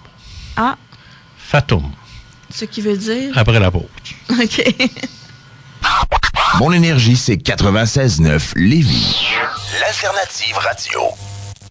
C'est le temps des pneus! La meilleure place, c'est Automobile Prestige DG. Meilleur prix, meilleur service, efficacité et rapidité. 88 406 34 34. Remise postale de 70 $ à l'achat de 4 pneus Toyo. Payez un pneu par mois avec accordé. Installation gratuite à l'achat de 4 pneus neufs. Vous n'aurez même pas le temps d'écouter CJMD à votre goût dans la salle d'attente. Ça va vite. Auto Prestige DG. 6006 Boulevard Sainte-Anne. Juste passer les chutes Montmorency. 2 pas du centre-ville. La meilleure place pour les pneus, fier partenaire de votre alternative radio. Vous avez des travaux à faire qui nécessitent de l'excavation? Pensez tout de suite à JM Demers. Ils font l'excavation, le remblai, les aménagements extérieurs de votre bâtiment résidentiel et commercial avec un personnel compétent, expérimenté et à l'écoute des besoins du client pour le prix le plus compétitif de la région. Pour tout type de projet, de grande envergure ou de petits travaux, composez le 837-7111. 837-7111. Et faites-vous faire une soumission. Les gens de JM Demers Excavation sont prêts à prendre en charge vos besoins. Ils sauront s'adapter à vos horaires et échéanciers pour mettre en œuvre leurs 10 excavatrices de grosseurs variées, leurs camions chargeurs, leurs bulldozers, etc. JM Demers, 837-7011 ou www.jmdemers.com. Depuis 1907, Location d'outils Simplex répond à tous vos besoins en termes d'outils et d'équipements. 110 ans à s'adapter pour mieux vous satisfaire et vous aider à réaliser vos projets. Outils de construction, de rénovation, de terrassement, plus de 800 variétés. Toujours mieux vous servir et s'impliquer dans la communauté sont nos objectifs. 3 succursales dans la grande région de Québec, Vanier, Lévis et Saint-Nicolas. www.simplex.ca ou 1-800-361-1486. Location d'outils Simplex est fière de contribuer au succès de la radio de Lévis, CJMD 96.9. Il y a maintenant un nouvel endroit où magasiner à Lévis. Meubles usagés, le bazar de Lévis est désormais bien installé au 5020 boulevard Guillaume Couture à Lévis, juste à côté de Lévis Subaru. Ils ont un inventaire de petits trésors que vous ne vous lasserez pas de fouiller. Antiquités, électroménager, vêtements, jouets, ils ont de tout. Venez faire vos découvertes au 5020 boulevard Guillaume Couture ou donnez une deuxième vie à vos objets en appelant pour le service de collecte gratuit au 581-922-6174. 581-922-6174. Maxiform Fitness, un gym complet. Maxiform Fitness à partir de 29,99$ par mois. 29,99$ par mois. Avec un abonnement annuel. Avec ses 5 succursales, ouvertes 7 jours sur 7 et 24 heures sur 24, vous retrouverez une salle de performance, une halte garderie, des cours de groupe avec professeurs. De plus, une équipe d'entraîneurs professionnels sont à votre disposition. Pour seulement 29,99$, Maxiform Fitness, c'est votre gym. Maxiform, des succursales à Lévis, Saint-Apollinaire, Charny, Sainte-Foy et Québec ou visitez le www.maxiform.com. CJMD 96.9. On est des rêveurs qui voulaient rendre le monde plus mélodique. On est méthodique, tactique. Lévis 969. 50% talk, 50% musical, 100% Lévis. 96.9.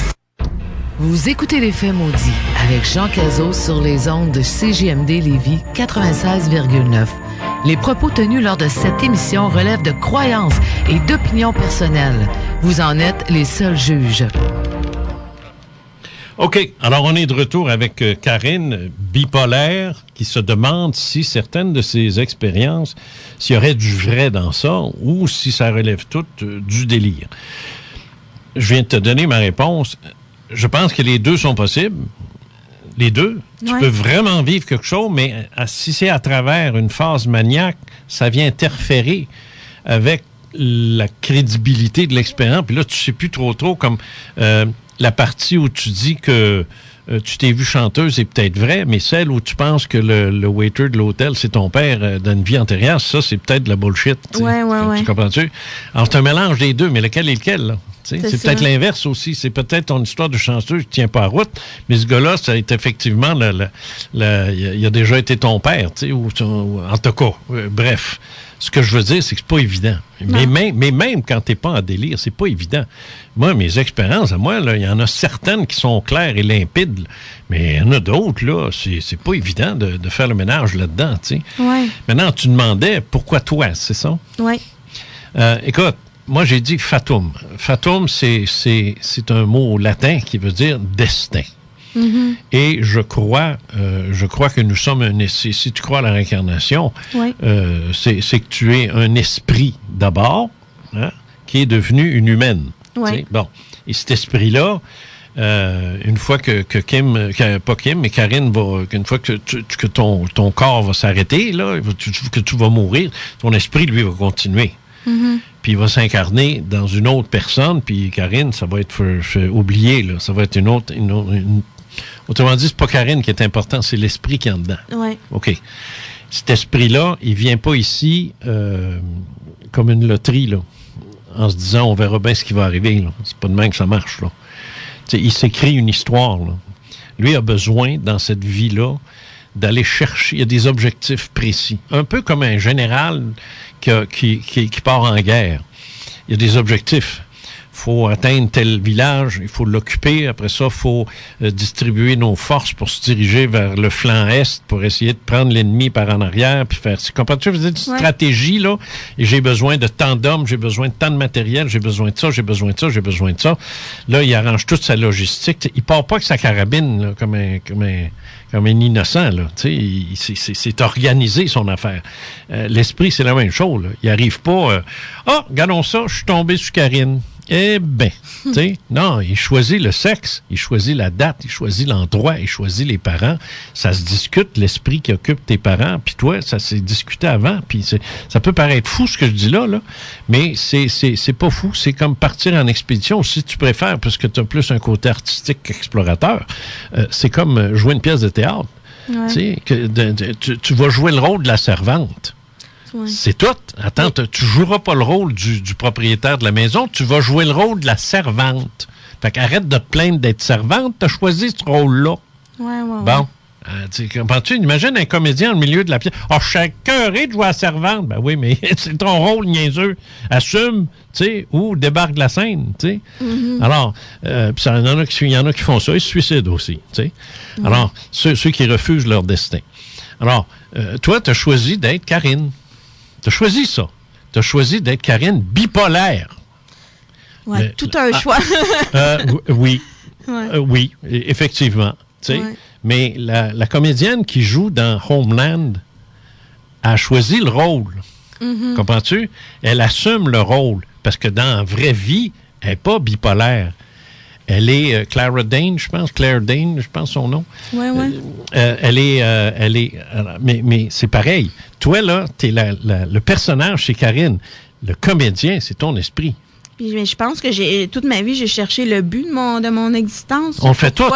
comme tout On humain, le fait je tout, pense. oui. Ouais. Oui, on se Puis pose là, toutes c'est la comme question. si, là, tout d'un coup, là, j'avais un but, là, j'allais avoir une famille, j'allais voir si tout était clair, tout était limpide.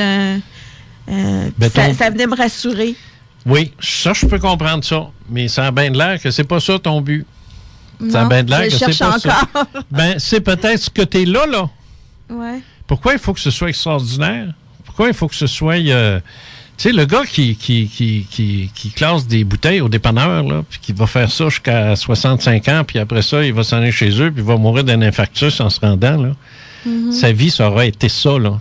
Ouais. Puis, who cares? C'est son choix. Il a choisi ça. C'est ça qu'il voulait. Parce qu'il ne serait pas venu autrement. Il s'est incarné dans ça, sachant que c'est ça qui arriverait. Pourquoi que... Ben oui, mais ça, c'est son choix à lui comme esprit. OK. C'est pas... Ça me regarde pas. Puis c'est pas de mes affaires. Il y a des choses à aller chercher, c'est sûr. Mais qu'il y a des choses à aller chercher. Ou alors, il y a une charge karmique aussi. Une charge karmique. Je veux dire, à un moment donné, là, à force de donner des tapes à gueule à tout le monde, là, ça se peut que dans une vie, éventuellement, c'est toi qui en soives, là.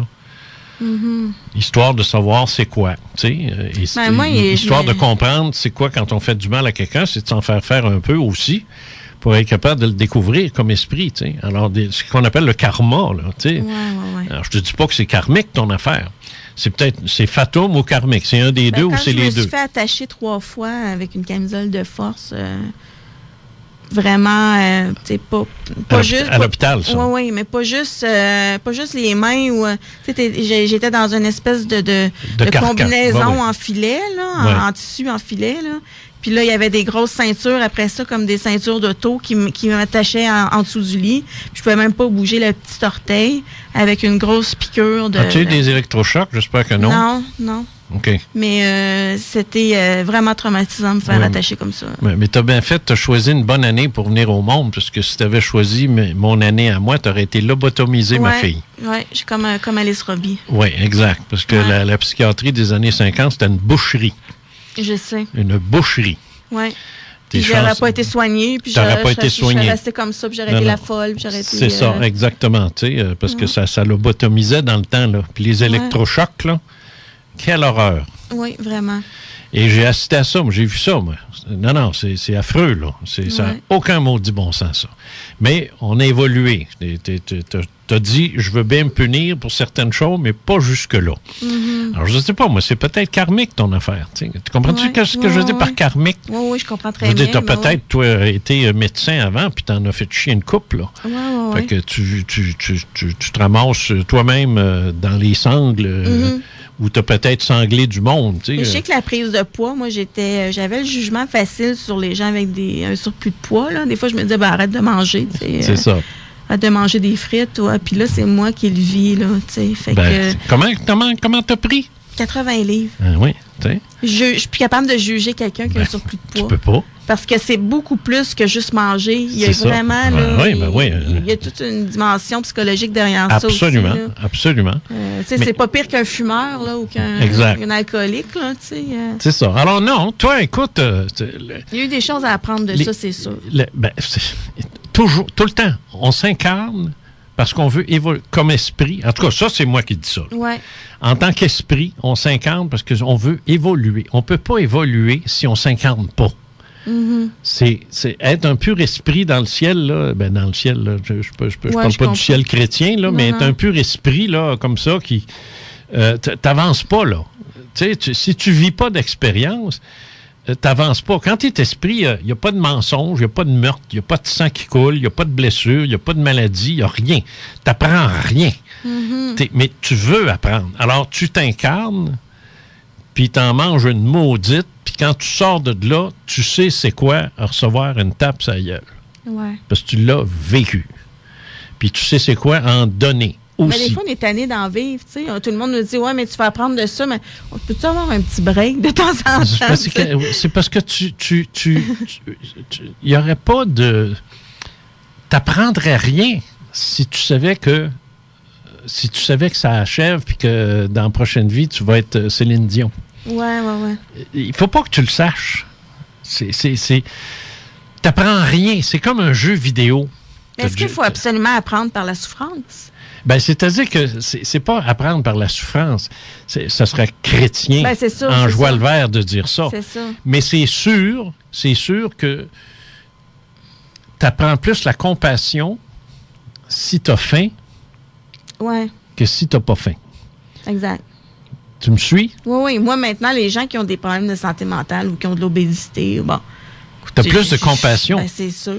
En aurais-tu si tu étais complètement saine d'esprit, mec, comme un clou, puis tout? Peut-être que non. Mm. Tu sais, peut-être tu dirais, comme tu disais toi-même, ben regarde, arrêtez de manger, puis arrêtez de plaindre, faites de l'exercice, Ben puis oui, c'est puis c'est ça, tu sais. Ouais. Ce qui est très facile à dire quand on n'a pas de compassion.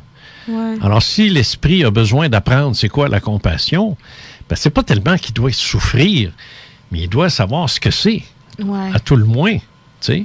Parce qu'il y en a qui se sont écrits des scénarios de vie, c'est pas drôle, là. C'est pas drôle, là. Tu sais, des gens qui sont à l'hôpital depuis, des enfants qui sont à l'hôpital depuis leur naissance, des histoires d'horreur, là. Il y en a, là, tu sais. Puis là, on est au Québec, mais allons en Afrique voir pour le fun, là. Tu sais, t'en veux-tu des histoires d'horreur, là? Puis même dans des campagnes chinoises, là, c'est pas drôle. Tu te dis qu'il y en a qui se sont écrits des histoires, mais qu'est-ce que tu veux que je te dise? C'est l'évolution de la race. Je veux dire, l'esprit s'incarne dans des conditions difficiles. Alors, je dirais pas la souffrance, mais je vais te donner un autre exemple.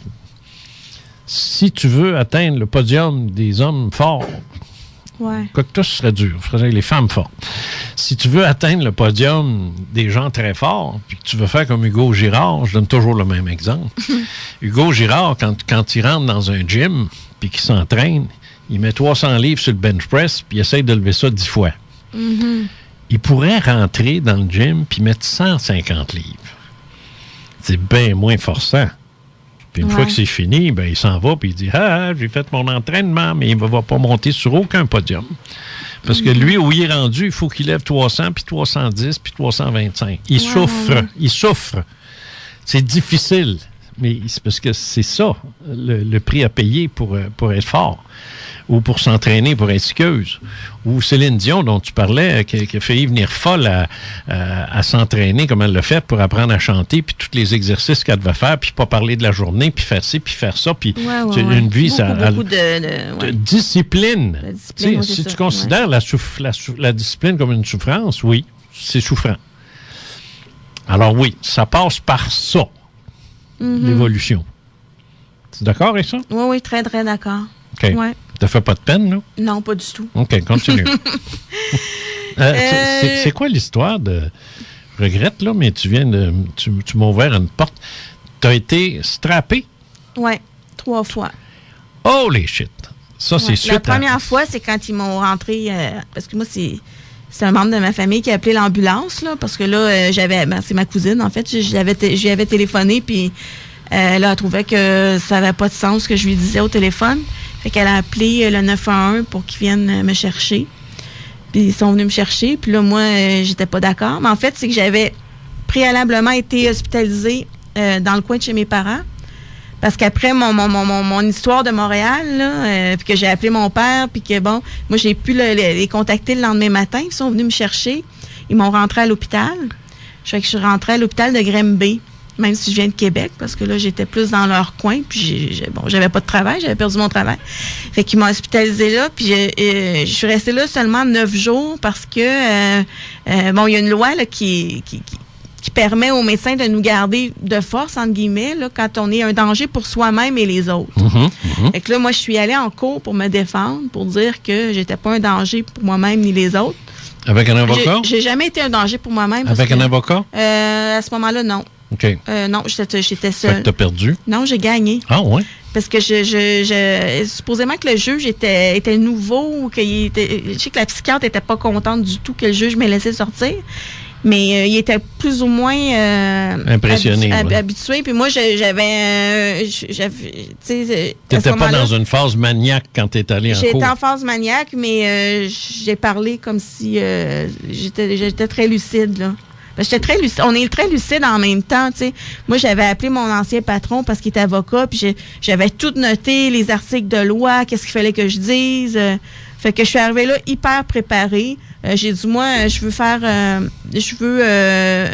consulter à l'externe. Je disais pas que je voulais pas prendre mes médicaments ou quoi que ce soit, mais je disais, moi, je pense que je n'ai pas besoin de rester à l'hôpital. Je vais me soigner à la maison, puis je vais venir à tous mes rendez-vous. Donc, tu as été libérée. Et c'est un désastre. Oui. Puis j'ai été rentrée ensuite à Québec, où là... Parce que tu te comportais de façon chaotique absolue. Oui, parce que là, j'étais rendue là, que l'hélicoptère TVA venait me chercher parce que j'avais un message à livrer à la nation. Là. OK. Ouais, OK. Puis là, j'avais appelé un animateur de radio pour lui dire que j'avais un scoop à lui donner. Oui. Puis là, ben, l'animateur, lui, au lieu de venir chercher le scoop, il est venu pour me venir en aide. Puis là, ben, l'ambulance est venue me chercher. Puis je suis partie pour 2 mois et demi. Ferme, là. C'était presque la prison. En jaquette d'hôpital. Pas le droit de m'habiller, pas le droit d'avoir un coupon dans ma chambre.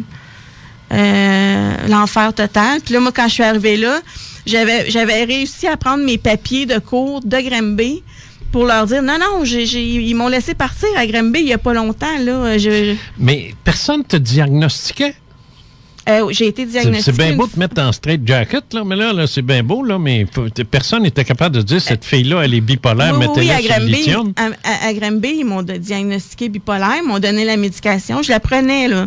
Mais ça prend un certain temps avant de faire effet. C'est ça, OK. Oui, ça a pris plusieurs mois avant d'être stabilisé. C'est long comme ça, hein? Ben moi, j'étais une première crise et puis elle était foudroyante. Okay. Donc, oui, ça a été long. Foudroyant, c'est ça que le terme que le psychiatre a utilisé. Oui, foudroyant, oui. J'ai déjà entendu Howard dire ça, oui. Ouais, OK. Donc, c'est ça. Fait que quand je suis arrivée à Québec, là, j'ai fait une crise. J'ai dit, je vais appeler mon avocat. Puis là, j'essayais de me trouver un avocat puis parce que je voulais pas rester à l'hôpital. Puis là, c'est là qu'ils m'ont pris. Ils se sont mis à 3-4 parce que je me dirigeais vers le téléphone, public, en courant. Puis là, ils m'ont pris à 3-4 pour me maîtriser.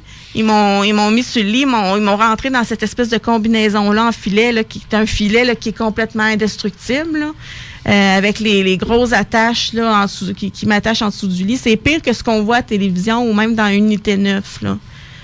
Puis là, ils ont fermé la porte. C'est un petit cochon, comme je dirais. Là. Ils ont fermé la porte, une grosse porte pesante, claire. Puis là, j'étais attachée. Je savais pas quand est-ce qu'elle allait venir me chercher. Puis en bonne judéo-chrétienne, j'ai crié « Maman! » Comme je te disais tout à l'heure. Ouais. Puis je me souviens pas quand est-ce qu'ils sont venus me détacher. Là. Puis ça s'est reproduit à 2 autres reprises ensuite. Fait que ça, c'était le top, là. Ouais. Moi, j'étais un code. Écoutez, j'étais code 1, code blanc, excusez-moi. Code blanc, là. Tout l'hôpital entendait code blanc, code blanc. Ça voulait dire patient violent. Moi, une femme de 31 ans qui était toute menue à l'époque, qui avait jamais fait de mal à une mouche. J'étais rendue la patiente violente de l'étage. Ça s'est rendu loin, là. Ça a duré combien de temps? 2 mois et demi au total, là. 3 mois, disons, là, d'hospitalisation. Avant que la médication commence à faire effet. Oui. Et là, depuis ce temps-là, depuis 2008, combien de crises as-tu eues? Aucune. Aucune? Oui. Mais tu es toujours sous médication. Oui. Est-ce qu'elle a été modifiée depuis le temps? Oui, au début, je voulais pas prendre de lithium parce que j'avais entendu toutes sortes d'histoires, puis dans mon délire, mais ils nous forcent quand même à prendre... Sur Internet, ils disent de ne pas boire de lait, là. Fait que commence pas à croire tout ce qu'ils disent, les niaiseries. C'était un peu ça, puis la psychose m'avait fait peur quand même. Fait que quand ils m'ont présenté le médicament pour la psychose, j'ai dit, OK, c'est correct, je vais le prendre. Ouais. Ça me dérangeait pas. Puis après ça, la psychiatre a dit, ce médicament-là, il fait aussi pour les humeurs, donc il peut t'aider aussi pour ta manie. Fait que j'étais pas nécessairement obligée de prendre le lithium, mais avec les années, à un moment donné, la psychiatre a dit, écoute, ça serait plus... L'as-tu informé que tu venais ici? Non. Non? OK. J'aurais aimé ça. Ah ouais? Ouais. J'aurais aimé ça. Mais il n'est pas trop tard parce qu'elle peut écouter le podcast. Ouais. J'aimerais ça que tu envoies le podcast. Oui, OK. Ouais, j'aimerais ça. Non, j'aimerais ça, je te dis, je suis sérieux parce que elle va pouvoir te donner un feedback parce que tu parles, tu jases, tu racontes des choses, puis pour elle, c'est probablement quelque chose qui serait intéressant de... Je sais pas si elle, comme vous dites, dans 99% ou 0.9... ça n'a pas d'ouverture là-dessus, c'est son problème, mais je veux dire, c'est pas cet aspect-là qui va la déranger, là, tu sais. Je veux dire, elle, que tu crois à réincarnation. Regarde, là, les chrétiens, ils pensent qu'en mangeant une hostie, ils mangent le corps du Christ, puis ils boivent son sang. Fait que let's go, et cannibales, puis vampires, tu sais, je veux dire. Moi, il venait le dimanche. Ça t'en est toute une croyance, ça. Moi, je mange un hostie, puis c'est du sang, puis de la chair. Ben oui, mais c'est bon! Non, mais franchement, tu sais, tant qu'à ça, là. Tant qu'à parler de croyance, là. Alors, mais reste quand même... non, mais c'est vrai. OK, alors, donc... mais là, mais là, tu prends quoi comme médication? Une pilule par jour, that's it? Oui, c'est ça. C'est le fameux Seroquel qu'ils appellent. OK. Puis tu prends ça le matin? Antipsychotique. Le soir. Le soir, OK. C'est bon 24 heures, ça. Oui, c'est ça. Mais à ce moment-là, j'en avais aussi au besoin, là, quand je me sentais plus fébrile, tout ça. As-tu senti le besoin d'en prendre un petit peu plus parce que tu venais ici? Non, moi, j'en ai pas au besoin. Là. J'en ai juste une dose par jour. Ah, OK. Ouais. OK. Puis tu es fonctionnel, tu travailles, puis personne... Oui, je suis encore anxieuse, là. Regarde, je le suis, moi. Oui, c'est ça. Anxieux, ça, c'est... merci à ma mère, là. C'est l'anxieux du siècle. C'est pas non, c'est étonnant. Je sais que c'est étonnant. Non, je sais. C'est pas le fun d'avoir des... Moi, je suis anxieux. J'ai toujours été anxieux, Karine. Je veux dire, j'avais un commerce, moi, puis ça roulait, là. Ça roulait, je rentrais de l'argent, c'est ça, mais chaque semaine, avant de connaître le résultat des ventes, j'étais nerveux comme si j'étais plus le point de faire faillite. Tu sais, l'anxiété, ça fait ça. Puis à un moment donné, tu dis non, ça a bien été. Puis les autres te regardent en voulant dire, ben oui, on savait, tu sais, c'est quoi ton problème? Ben non, mais j'étais nerveux un peu. J'ai toujours été de même. Mais il y avait une cause, mais est-ce que ça vous arrive d'être anxieux? Comme des fois, là, ça me pogne là, au cœur, là. J'ai aucune raison apparente de... Ça, je pense qu'on vit tout ça. Ouais. Bon, oui, ça, je pense qu'on vit tout ça. Faut pas non plus que tu tombes dans l'auto-analyse négative de dire ça, c'est ma maladie. Regarde, là. Non, puis ma psychiatre me ramène à l'ordre très, très régulièrement parce que des fois, ça, c'est parce que je suis bipolaire. Mais non, ça, c'est votre personnalité, madame. C'est ça. Non, ça, elle a raison. Ça a le dos large, la maladie mentale. Oui, bon, c'est ça. Fois, exact. Ça, je suis entièrement d'accord avec elle. Puis Howard me disait exactement la même chose. Tu sais, c'est pas parce que il y a des schizophrènes qui sont tout à fait fonctionnels. Ben oui, il y a l'exemple de Luc Vigneault qui fait des conférences. Ça, bon, alors, tu sais, puis des autistes aussi, tu sais. Ouais. Alors, tu sais, il faut faire attention. La médiatisation de la maladie mentale peut causer au sein du public une espèce d'hypertrophie là, où on se met à voir, tu sais, mais moi, il y a une fille qui m'a déjà écrit, qui m'a envoyé des beaux dessins de ses expériences de type UFO, là, puis c'était assez élaboré, tout ça, puis à un moment donné, j'ai été un élément déclencheur. J'ai répondu dans le courriel une patente que je me souviens plus quoi, mais c'était banal, à Caclauk. Ça a parti, là, le délire mystique, là, puis j'étais un démon, puis c'est ci, puis c'est ça. Puis, et là, finalement, là, j'ai trouvé que ça avait plus de bon sens. Fait, j'ai réussi à rejoindre son frère, puis il est allé la chercher, là. Tu sais, parce qu'il dit, oui, on le sait. Mais c'est dur de dire à ces gens-là, dont j'étais, que t'es en délire mystique présentement ou... Non, moi, je fais pas ça. Ça fonctionne pas parce qu'on se croit dans notre affaire. Je fais pas ça parce que j'ai pas le droit de le faire. J'ai pas le droit de dire ça. Mais j'ai le droit de ne plus m'occuper de la personne aussi. À un moment donné, je mets un terme à la relation. C'est fini. Je touche plus. Puis, t'as pas idée le nombre de gens qui m'écrivent, tout là. J'en reçois, là, des courriels là, à la tonne. Ouais, t'as pas idée du nombre qui sont des gens qui ont un problème, puis ça paraît, là. Ça paraît dans l'écriture, ça paraît dans le raisonnement, ça paraît dans...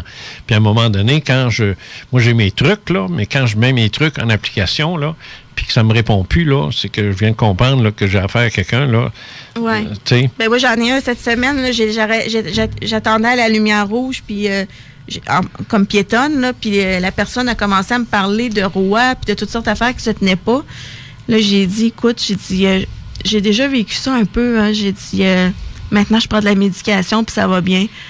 Là, il était pas content. Puis non, là, c'est ça. C'est pas la chose à dire. Non. Parce que là, il a dit, c'est ça, ils veulent tous nous endormir avec leur médication. Ah oui, c'est ça. Mais c'est que faut comprendre une chose aussi. La psychiatrie moderne, malheureusement, d'abord, la psychiatrie, c'est très récent. Hein? C'est pas une discipline, c'est pas comme la physique, ça, là c'est récent, là. Au 19e siècle, là, c'était tout ils traitaient le monde comme c'était des démons, là. Puis au 20e siècle, je l'ai dit, ils traitaient ça avec des électrochocs, avec la lobotomie, avec puis ils mettaient une pierre, à un moment donné, ils mettaient une roche dans la tête. En tout cas, regarde, où il allait en chercher, je me rappelle plus de tout ça. Ça te dit quelque chose, ça? Non? En tout cas, c'était malade, ça, c'est pas de bon sens. Donc, la psychiatrie, c'est récent. Les anxiolytiques, puis les antipsychotiques, puis les affaires. Mais tout ça, moi, en tout cas, c'est ce que je dis, tout ça, c'est des dimmers sur un mur. Tu sais, quand tu mets un dimmer, là, pour baisser la lumière, là, alors c'est ça. Alors, il y a des médications qui baissent un petit peu la lumière, puis ils baissent, puis il y en a qui l'éteignent complètement. Parce qu'on ne guérit pas nécessairement de ça. Non, ça ne guérit pas ça. Ils sont incapables de guérir, on dirait, quoi que ce soit. C'est dommage, là. C'est uniquement d'éteindre, de fermer la gueule au patient, pour qu'il arrête de crier, qu'il arrête de délirer, puis qu'il se tienne tranquille, dans les hôpitaux. Ceux comme toi, à l'extérieur, c'est une médication que reste tranquille. Ouais. Ça va bien, là? Mais on n'est pas zombie. Je pense qu'il y a un temps, là, les médicaments assommaient vraiment beaucoup, mais moi, je ressens pas le fait T'es pas dans ça, toi. C'est pas des anxiolytiques que tu prends, toi, violents, forts, pour t'assommer, là. Non. T'es pas... ils t'en ont donné, là. Ça, c'est clair. Oui, j'étais obligée, là. Je fallait que je prenne de l'Ativan. C'est ça, c'est ça. Ça calme. Mais, en tout cas, chose certaine, c'est que moi, il est possible, moi, que j'ai eu des gens qui souffraient de ça, je les ai pas vus, je l'ai pas vu, tu sais, puis ce qu'ils m'ont raconté, il faisait pas de sens, tu sais. Mais chose est certaine, il n'y a pas un baptême de psychiatre qui va venir me dire que 100% des témoins que j'ai eus en 50 ans, c'est tous des psychotiques ou des... Non, c'est ça. Regarde, ils peuvent aller se coucher, là, tu sais. Ne serait-ce que j'ai mes propres expériences. Et j'ai demandé à Howard de me tester. Tu sais, juste pour le fun. Tu sais, j'ai dit, tell me what I am. Tu sais, am I sick or what? Tu sais. Puis je veux dire, regarde, c'est ridicule de dire que tout ce monde-là qui vivent des expériences, tous ceux qui sont venus ici à l'émission sont des gens qui sont bipolaires ou qui ont des délires ou qui ont de la schizophrénie ou des choses du genre. C'est absurde, tu sais. Mais toi, il y a des expériences que tu penses qui sont authentiques. Oui, ça s'en vient, là. C'est ça. Vas-y. C'est ça. Pendant que j'étais à l'hôpital à Québec, je me suis mis à parler aux défunts de ma famille, mais de façon télépathique. Okay. Moi, j'ai jamais fait de télépathie de ma vie. Ben, faire de télépathie, c'est parler en ne parlant pas. C'est ça. C'est penser, finalement. Oui, mais c'était pas, c'est parce que les gens disaient, t'entendais des voix. Même, ils ont marqué ça dans mon rapport médical, parce que j'ai eu accès à un moment donné à mon rapport. Madame entend des voix. Mais j'ai jamais entendu de voix. Non, mais c'est ça, je t'ai dit, ils sont comme ça. Ils ont appris ça à l'université, fait qu'ils mettent ça dans le rapport. Puis dans le rapport, là, il y avait toutes sortes de niaiseries que... C'est ça. Bon, j'avais menacé ma sœur, alors que j'ai pas de sœur. Ah, bon. Tu sais, en tout cas, peut-être que j'ai ce que j'ai dit, mais non, je me souviens pas d'avoir dit que j'avais une sœur. Là, moi, je me souviens d'avoir dit la simple vérité quand j'étais, même en psychose puis en manie, là, je cachais rien puis je disais la vérité. Fait que quand il me demandait, madame, est-ce que vous prenez de l'alcool? Non. Est-ce que vous prenez des drogues? Non. Mais il y avait toujours des doutes. Puis là, il marquait, là, j'avais un membre de ma famille qui avait des problèmes d'alcool, dont j'avais parlé. Peut-être que madame a des problèmes d'alcool. C'était marqué ça dans mon dossier. Peut-être que madame a pris des drogues. Non, j'ai jamais pris de drogue, puis je bois pas. Je bois zéro alcool. Puis tu leur as dit. Oui, puis les gens qui me connaissent le savent. Alors pourquoi est-ce qu'ils te posent la question s'ils ne te croient pas? C'est ça qui est difficile un peu. Ouais. Donc, c'est ça, j'ai pas dit de choses qui étaient pas vraies sur moi, ma personne, en tout cas. Télépathie. Ça, fait que là, eux autres, ils pensaient que j'entendais des voix parce que je leur répondais par la bouche, parce que ça allait tellement... c'était comme j'avais trop de choses dans ma tête. J'avais l'impression qu'il fallait que je leur réponde à voix haute pour que ça soit... je sais pas comment l'expliquer, mais... Il y a des gens très sains d'esprit qui ont été travaillés par des psychiatres. Je parle de John Mack notamment, mais enfin, et d'autres. Parce qu'en sciences psychiques puis en sciences paranormales, il y a des psychiatres et des médecins, des neurologues et ainsi de suite qui ont travaillé dans ce domaine-là et qui ont fait la démonstration qu'il y a des gens qui vivent des expériences comme celle-là et qui ne souffrent d'aucune Christine maladie. Point. Final. Alors, ça existe. Donc, c'est pas parce que tu étais malade que tout ce que tu as vécu est irréel. Ça, je me permets de le dire. Mais est-ce que le fait d'avoir été malade a ouvert des, comme on disait, une porte de la conscience? Peut-être. OK. Peut-être. Pour les mêmes raisons que je t'ai dit tout à l'heure, que des traits de génie, là, tu sais, quand tu es dans une phase maniaque, là, tu sais. Mais est-ce qu'un psychiatre, un jour, qui sera maniaco-dépressif, va écrire sur ce qu'il a vécu, ce serait le fun. Ouais. Parce que si tu n'as pas été psychiatre, là, si tu n'as jamais vécu la maudite maladie, comment peux-tu te permettre de juger de la valeur de ce que le patient vit? Ça a été une de mes questions longtemps, puis ça l'est encore, ça. Je veux dire, tant que tu sais pas, tu sais, c'est comme, bon, je comprends qu'un homme peut être, comment ça s'appelle ça, un gars qui accouche des femmes, là? Gynécologue? Gynécologue. Ouais. Je comprends qu'un homme peut être gynécologue même s'il n'a jamais accouché. Puis il peut deviner que ça fait mal à accoucher. Mais il ne saura jamais comment. Ouais. Il ne saura jamais. C'est impossible. Il n'y a rien qu'une femme qui accouche qui le sait. Ouais. Mais sur le plan de la psychiatrie, comment un psychiatre peut dire « Ah, ça, c'est une illusion ». Oui, puis c'est beaucoup. Qu'est-ce que t'en sais? Beaucoup. Madame croit que. Madame, tu sais. Ben, là, tu lis ça. Puis même après, là, quand j'étais revenue complètement à moi-même, là, tu regardes ça, tu te dis non, là. Sais-tu pourquoi? Comme ça que je l'ai vécu. Là. Sais-tu pourquoi? Faut que tu saches une chose en partant. L'enseignement universitaire, médical, qui fait d'un médecin un psychiatre, parce qu'ils doivent passer d'abord, ils doivent faire leur médecine, puis après ça, ils s'en vont en spécialité psychiatrie. L'enseignement en question ne tient aucunement compte de valeurs spirituelles. OK. Pour eux autres, la question ne se pose même pas, à savoir l'âme, l'esprit, les fantômes, whatever. La question se pose même pas. Ils sont pas là. Ils se font pas dire que ça n'existe pas. Ils en parlent pas. Ils en parlent pas. Alors, c'est comme c'est comme les ingénieurs au 19e siècle, au 18e siècle. Ils parlaient pas de char. Parce que ça n'existait pas. Ils n'en parlaient pas. Ils ne savaient pas c'était quoi. Les psychiatres, c'est la même chose. Ils ne parlent pas de ça. Donc, dans leur équation, tu sais c'est quoi une équation? Ouais. Dans leur équation, il y a un élément qui manque. C'est-à-dire E pour esprit. Tu sais, l'esprit, là. En tant qu'entité, je parle. Pas le mind, là, comme on dit en anglais, le spirit. Là. Je comprends, OK? Bon. Ça n'existe pas. Il n'est pas là. Alors, jamais une psychiatre ou un psychiatre va te dire « Oui, ça se peut que ton esprit te parle » ou « Ça se peut que tu aies parlé à l'esprit de ton oncle qui est mort. Ouais. » Ça n'existe pas.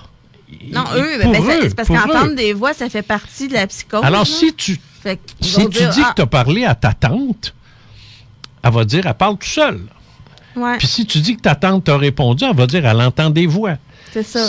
C'est clair. La psychiatrie n'est pas rendue là. Okay. Ça, moi, je le dis publiquement. Ils ne sont pas rendus là. Ils ne sont pas compétents pour déterminer la portion valable de tes expériences.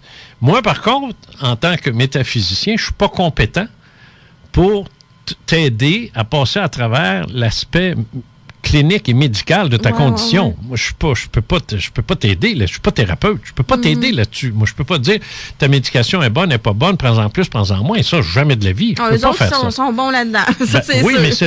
Mais c'est sûr, ça, ils l'ont appris. Ouais. Mais la partie spirituelle, puis j'ai pas dit religieuse, la partie psychique, j'irais même dire, puis encore là, pour eux autres, psychique, c'est autre chose. Mais la partie spirituelle, le spirit, the spiritual portion of your body. Yeah! Ça, 0 pinball pour eux autres. 0. Ne compte pas sur un psychiatre pour t'aider là. Ils peuvent pas. Ils vont tourner ça pour que ça fasse partie des symptômes possibles. C'est ça. Par contre, si tu vas voir un prêtre, qui va te parler de ton âme, qui va te parler de parler à Jésus, puis tout ça. Lui, c'est religieux. Ouais. C'est théiste. Tu t'embarques à ce moment-là dans une ritualisation complexe, puis un setup de prière et puis finir. Ouais. Puis c'est pas nécessairement de ça dont tu as besoin. Fait qu'il n'y a plus grand monde qui vont t'aider. Là. Je m'en suis tenu loin un peu de la religion. T'as donc bien fait. Parce que quand on fait un délire mystique... C'est pas le temps. Quand je suis redevenue moi-même, je n'avais pas le goût de plonger dans la Bible. Là, non, c'est pas le temps. Non, c'est ça. Mais ça, j'ai vraiment senti que c'était réel, là, parce que ce qui me répondait, là, bon, il y en a qui vont dire, ben c'est toi qui t'inventes ça, là, qu'est-ce qu'ils t'ont répondu? J'espère que les autres pensent. Hein? Oui, c'est ça. Pensent. C'est ça.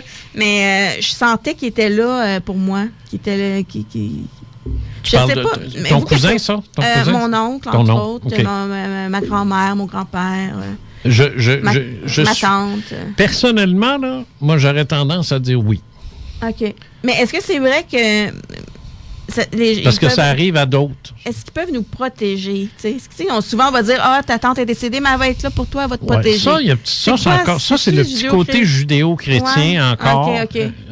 Il faut que tu fasses ta vie. Ouais. Alors, c'est le petit côté maman, ça aussi. Là. Okay. Tu sais, le petit marche, puis il court vers son père, là, puis tu sais, il marche pour la première fois, puis la mère a dit « Oh, il va tomber! » Sont-tu fatigantes? Ouais. Bon, ben c'est ça, là. Ça, c'est ce côté-là qu'on a très fort chez nous. Alors, oui, ta tante est morte, mais elle va te protéger. Petit côté maternel, là, fatigant, un peu collant, là, tu sais. Faut qu'on grandisse. Mm-hmm. Je veux dire, l'enfant qui se lève et qui marche, puis s'il réussit à marcher, laisse-les donc. Moi, je sacrais l'année passée, j'étais... si ma femme m'écoute, elle va rire. On était assis tous les deux à Daytona Beach, j'imagine, l'hiver. On est bien, les deux pieds dans le sable puis la mer, tu sais. J'ai sacré une moitié de l'après-midi. J'étais en tabarnak à regarder les hosties de maman avec leurs enfants, qu'à minute que le petit courait vers la mère parce qu'il était attiré, elle était en arrière, puis elle le ramassait. Veux-tu le laisser vivre? J'étais bleu. Je suis d'accord avec vous. J'étais bleu. Ouais. Laisse-les donc vivre. Il est heureux, il est sur la plage. Il veut aller voir c'est quoi l'eau. Il veut aller là. Il se naillera pas, si bol. Tiens-toi en arrière de 6 pieds, puis laisse-les vivre, laisse-les tomber dans la face, dans l'eau, dans le sable. Aucun problème. T'sais. Là, j'ai remarqué que les hommes laissaient faire le petit, mais pas les maudites fatigantes que je voyais là, de mère. Mais ça, on dirait que c'est pire ces années-ci. C'est quoi leur maudit problème? Moi, je suis née dans les années fin 70. Là, ils nous laissent faire. Ma mère... On prenait notre vélo là, à 5-6 ans, on partait. Salut! Regarde, j'étais à Old Orchard, moi, là. Ma mère était assise avec mon père en dessous du show, puis il riait de nous autres quand on se faisait ramasser par les vagues. Ben oui, nous autres aussi, on avait nos petites planches. Là, là, on est dans un siècle de momounes. Ouais. On est dans une génération de momounes. Ouais. Alors c'est ça. L'enfant va apprendre à jouer dans l'eau puis dans le sable, puis il va savoir c'est quoi du sable dans la bouche. Il va l'avaler, puis il va dire... Il va dire, OK, next time, on va faire attention. Puis l'eau, c'est pareil, il va avoir la force d'une vague, puis il va apprendre à se tenir dedans. Mais s'il est toujours dans les bras de sa maudite mère fatigante, il va apprendre quoi? Qu'il n'a plus des bras. C'est ça qu'il va apprendre. Ouais. Je viens bleu. Laissez-les donc vivre, ces enfants-là. Moi aussi, je trouve ça... Bon, j'ai fait ma montée de lait, là. Je vais pouvoir... OK. Alors, moi, je pense qu'il y a des expériences que tu as vécues avec... Particulièrement lorsque que tu me dis... Tu sais, Isabelle est médium. Elle est venue ici à l'émission, tu sais, puis elle vit des choses, puis elle est pas bipolaire. Es-tu bipolaire? Non, j'ai été vérifiée. Je suis normale. Okay. Bon. Il a fallu qu'elle se fasse vérifier, hein? Ouais. Non, mais c'est une personne normale, saine, ainsi de suite, qui vit des choses. Moi, je suis pas saine, c'est ça? Non, c'est pas ça que je veux dire. Non. C'est pas ça que je veux dire. Ce que je veux dire, c'est que elle n'a pas été affectée par aucun dérèglement neurologique ou autre. Mm-hmm.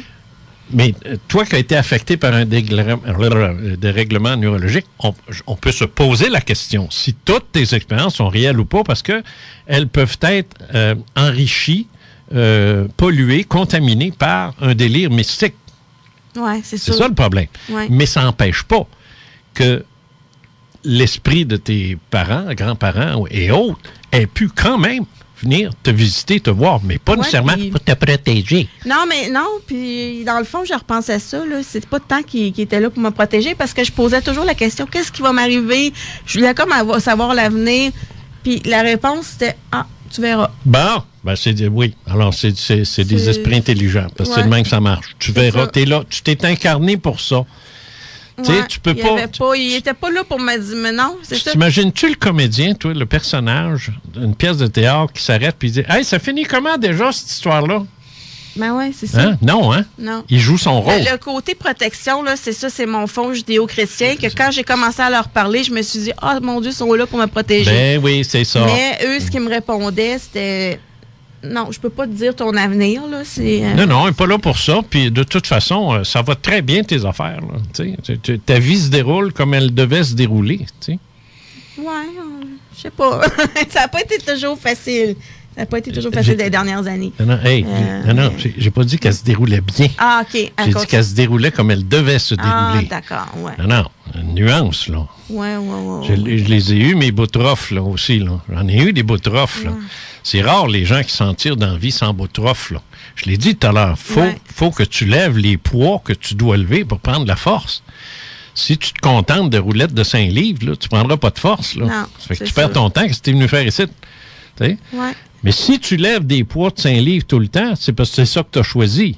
Aussi, il faut faire la nuance. Ça me parle beaucoup ce que vous me dites, là, vraiment. Là. Parce qu'il y a des gens... C'est une belle façon de voir ça, parce que des fois, on est comme, voyons, je vais-tu arrêter d'avoir des revers, puis des coups durs? Puis Ben, c'est ça, mais t'apprends. Ouais. T'apprends. Moi, je considère qu'une fille qui a été dans un straight jacket 3 fois de suite, je considère que tu as fait du chemin en maudit, là. Mm-hmm. Tu sais, tu es assise devant moi, puis si tu m'avais pas dit une fois que tu étais bipolaire, je ne l'aurais jamais vu. Ouais. Comprends-tu, je veux dire? Ouais. Non, mais c'est important, ça. Ouais. Alors, tu as fait du chemin. T'en rends-tu compte, au moins? Oui. Ça fait combien de temps tu n'as pas eu de crise? Pas loin de 10 ans. Ah! Ben, en fait, j'en ai juste eu une grosse, mais... Ben, bravo. Ouais. Tu sais, c'est tout. Mais il faut aussi y mettre du sien. Là. C'est sûr que les gens qui prennent beaucoup de drogue, qui prennent pas leur médication, qui font, tu sais... Ah, ben là, il y en a qui s'auto-fuck, là. Tu t'aides pas, là, en tant que guillemets. Non, ça, il y a des gens qui se... je le sais, ça. Moi, je pourrais, là, tu sais, des fois, c'est dur parce que j'ai beaucoup d'anxiété, tout ça. Je pourrais dire à ma psychiatre, écoutez, là, moi, j'ai plus le goût de travailler, là, mettez-moi invalide, là. Ah, ben oui. Puis, tu sais, on les rencontre 15 minutes dans le bureau. Fait que ça peut être facile de dire je suis pas capable de me lever le matin. Puis c'est dur pour moi de me lever le matin souvent. Oui, tu pourrais là, jouer une petite comédie, là. Ouais. Puis compte tenu de ton passé, elle pourrait dire OK, fine, tu t'en vas sur le je sais pas quoi, là. Mais j'ai pas envie de ça. Ben, c'est ça. Parce que tu as du courage, puis je veux travailler. Ça me tente pas toujours de me lever le matin, puis des fois, la médication m'endort, puis bon. C'est ça. Je fais de l'anxiété des fois. Tu as pris 80 livres, c'est dur sur l'ego, ça. C'est dur sur, oui, vraiment. Là. Ça, c'est dur sur l'ego. Ouais. Mais tu le fais. Ouais. Tu l'assumes. Parce que si j'arrête de travailler, je vais m'enfoncer. C'est clair. Je vais être chez nous, puis je vais ruminer. Puis c'est pas ça que je souhaite vivre. Puis j'aime ça aussi être un exemple de résilience, de dire c'est pas parce qu'on a une maladie mentale qu'on est obligé de rester chez nous. Absolument. À pleurer, puis tu sais... OK. C'est bon. Moi, j'aime ça, moi. On est-tu pour une pause ou on a passé une ou... On est en marde, là? Oui, parce qu'on finit dans 12 minutes. On fait quoi, là? On va continuer, puis on tout bad? Moi. Tant pis pour les pauses. À moins que vous vouliez prendre une pause. Moi, ça peu m'importe. Ouais. Petit 2 minutes. Bon, ben c'est beau. On part en pause. Elle est sexy. Et complètement déjantée. CJMD 96.9. Le show qui donne chaud. Les deux snooze. Danse macabre. Oubliez les préliminaires parce que la meilleure radio de Québec est à Lévis. C'est le temps de déménager. C'est donc aussi le temps de planifier. Et pour ça, ça peut être une bonne idée de prévoir d'autres ressources que le beau-frère. Prévoyez votre déménagement avec la ressourcerie de Lévis. Voyons, vous avez des objets, des meubles ou des vêtements qui méritent une nouvelle vie? Donnez-les à la ressourcerie. Vous ne pouvez pas vous tromper, ils ont plus de 35 employés qui trient et remettent en marché les articles que vous leur confiez. Mais si vous cherchez des objets, des meubles ou des vêtements à un prix imbattable, ou encore de la peinture pour votre nouvel appart ou des matelas flambant neufs, vraiment pas cher, allez à la Ressourcerie. Tout y est au quart du prix du neuf. 24 Charles Acadieux, entre Président Kennedy et les Galeries Chagnon. En passant, ils livrent partout dans la grande région de Lévis et de Québec. Visitez la page Facebook de la Ressourcerie de Lévis pour en savoir plus. T'es un inconditionnel de l'Alternative Radio? Tu capotes sur la programmation de CJMD? Tu trouves qu'on est la meilleure invention depuis le pain tranché? Participe et deviens membre. C'est seulement 10 $ et ça va te donner quelques petits avantages, mais surtout, tu vas contribuer au développement d'un média qui crée un nouveau modèle dans un domaine où tout est figé depuis beaucoup trop longtemps. Exemple, tu pourrais y trouver quelques bénéfices personnels. Visite l'onglet Devenir membre au 969fm.ca et passe de la parole aux actes. Faites quelque chose de concret qui améliore le paysage médiatique. www.969fm.ca, section Devenir membre. Vous démarrez votre entreprise? Vous désirez ouvrir de nouveaux marchés? Ici Stéphane Thériault, vice-président exécutif de la Chambre de commerce de Lévis. Faites comme plus d'1 millier de personnes qui, chaque année, font confiance à la Chambre de commerce de Lévis pour bâtir et consolider leur réseau d'affaires. Devenez membre d'une communauté jeune et dynamique à l'image de sa ville. Joignez sans plus tarder le plus grand réseau d'affaires de Chaudière-Appalaches et faites partie, vous aussi, des acteurs influents de la communauté économique lévisienne. Pour plus d'informations, visitez le cclevy.ca. Ouch! C'est beau, je suis correct. C'est beau, je suis correct. C'est beau, je suis correct. Hey, voisin! T'es pas un peu proche du fil avec ton échelle? Non, c'est beau. Je vais être... Non, vous ne serez pas correct. À moins de 3 mètres des fils électriques, vous vous mettez en danger. Gardez vos distances. Restez en vie. Un message d'Hydro-Québec. 96.9 CJMD Lévis. Vous écoutez Les Faits maudits avec Jean Cazot sur les ondes de CJMD Lévis 96,9. Vous êtes expérienceur, auteur ou expert. Faites-vous connaître à jcazot@commercialvideotron.ca. 11h51. Karine est avec nous. Il nous reste une dizaine de minutes. Ça a passé vite, Ça passe vite, hein? Ouais. Hein? T'es fait aller? Oui.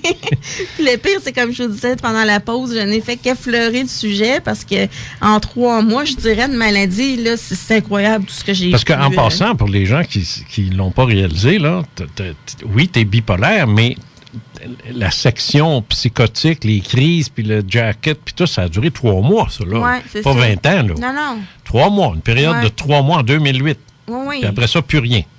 Puis les gens, tu sais, moi, j'ai entendu des gens à mon travail parler de bipolarité à un moment donné pendant le dîner, puis avec des préjugés, des fois gros comme le bras, puis ça. Puis moi, bon, normalement, j'avais vraiment envie d'y aller, puis de leur dire, écoutez, je le suis, moi.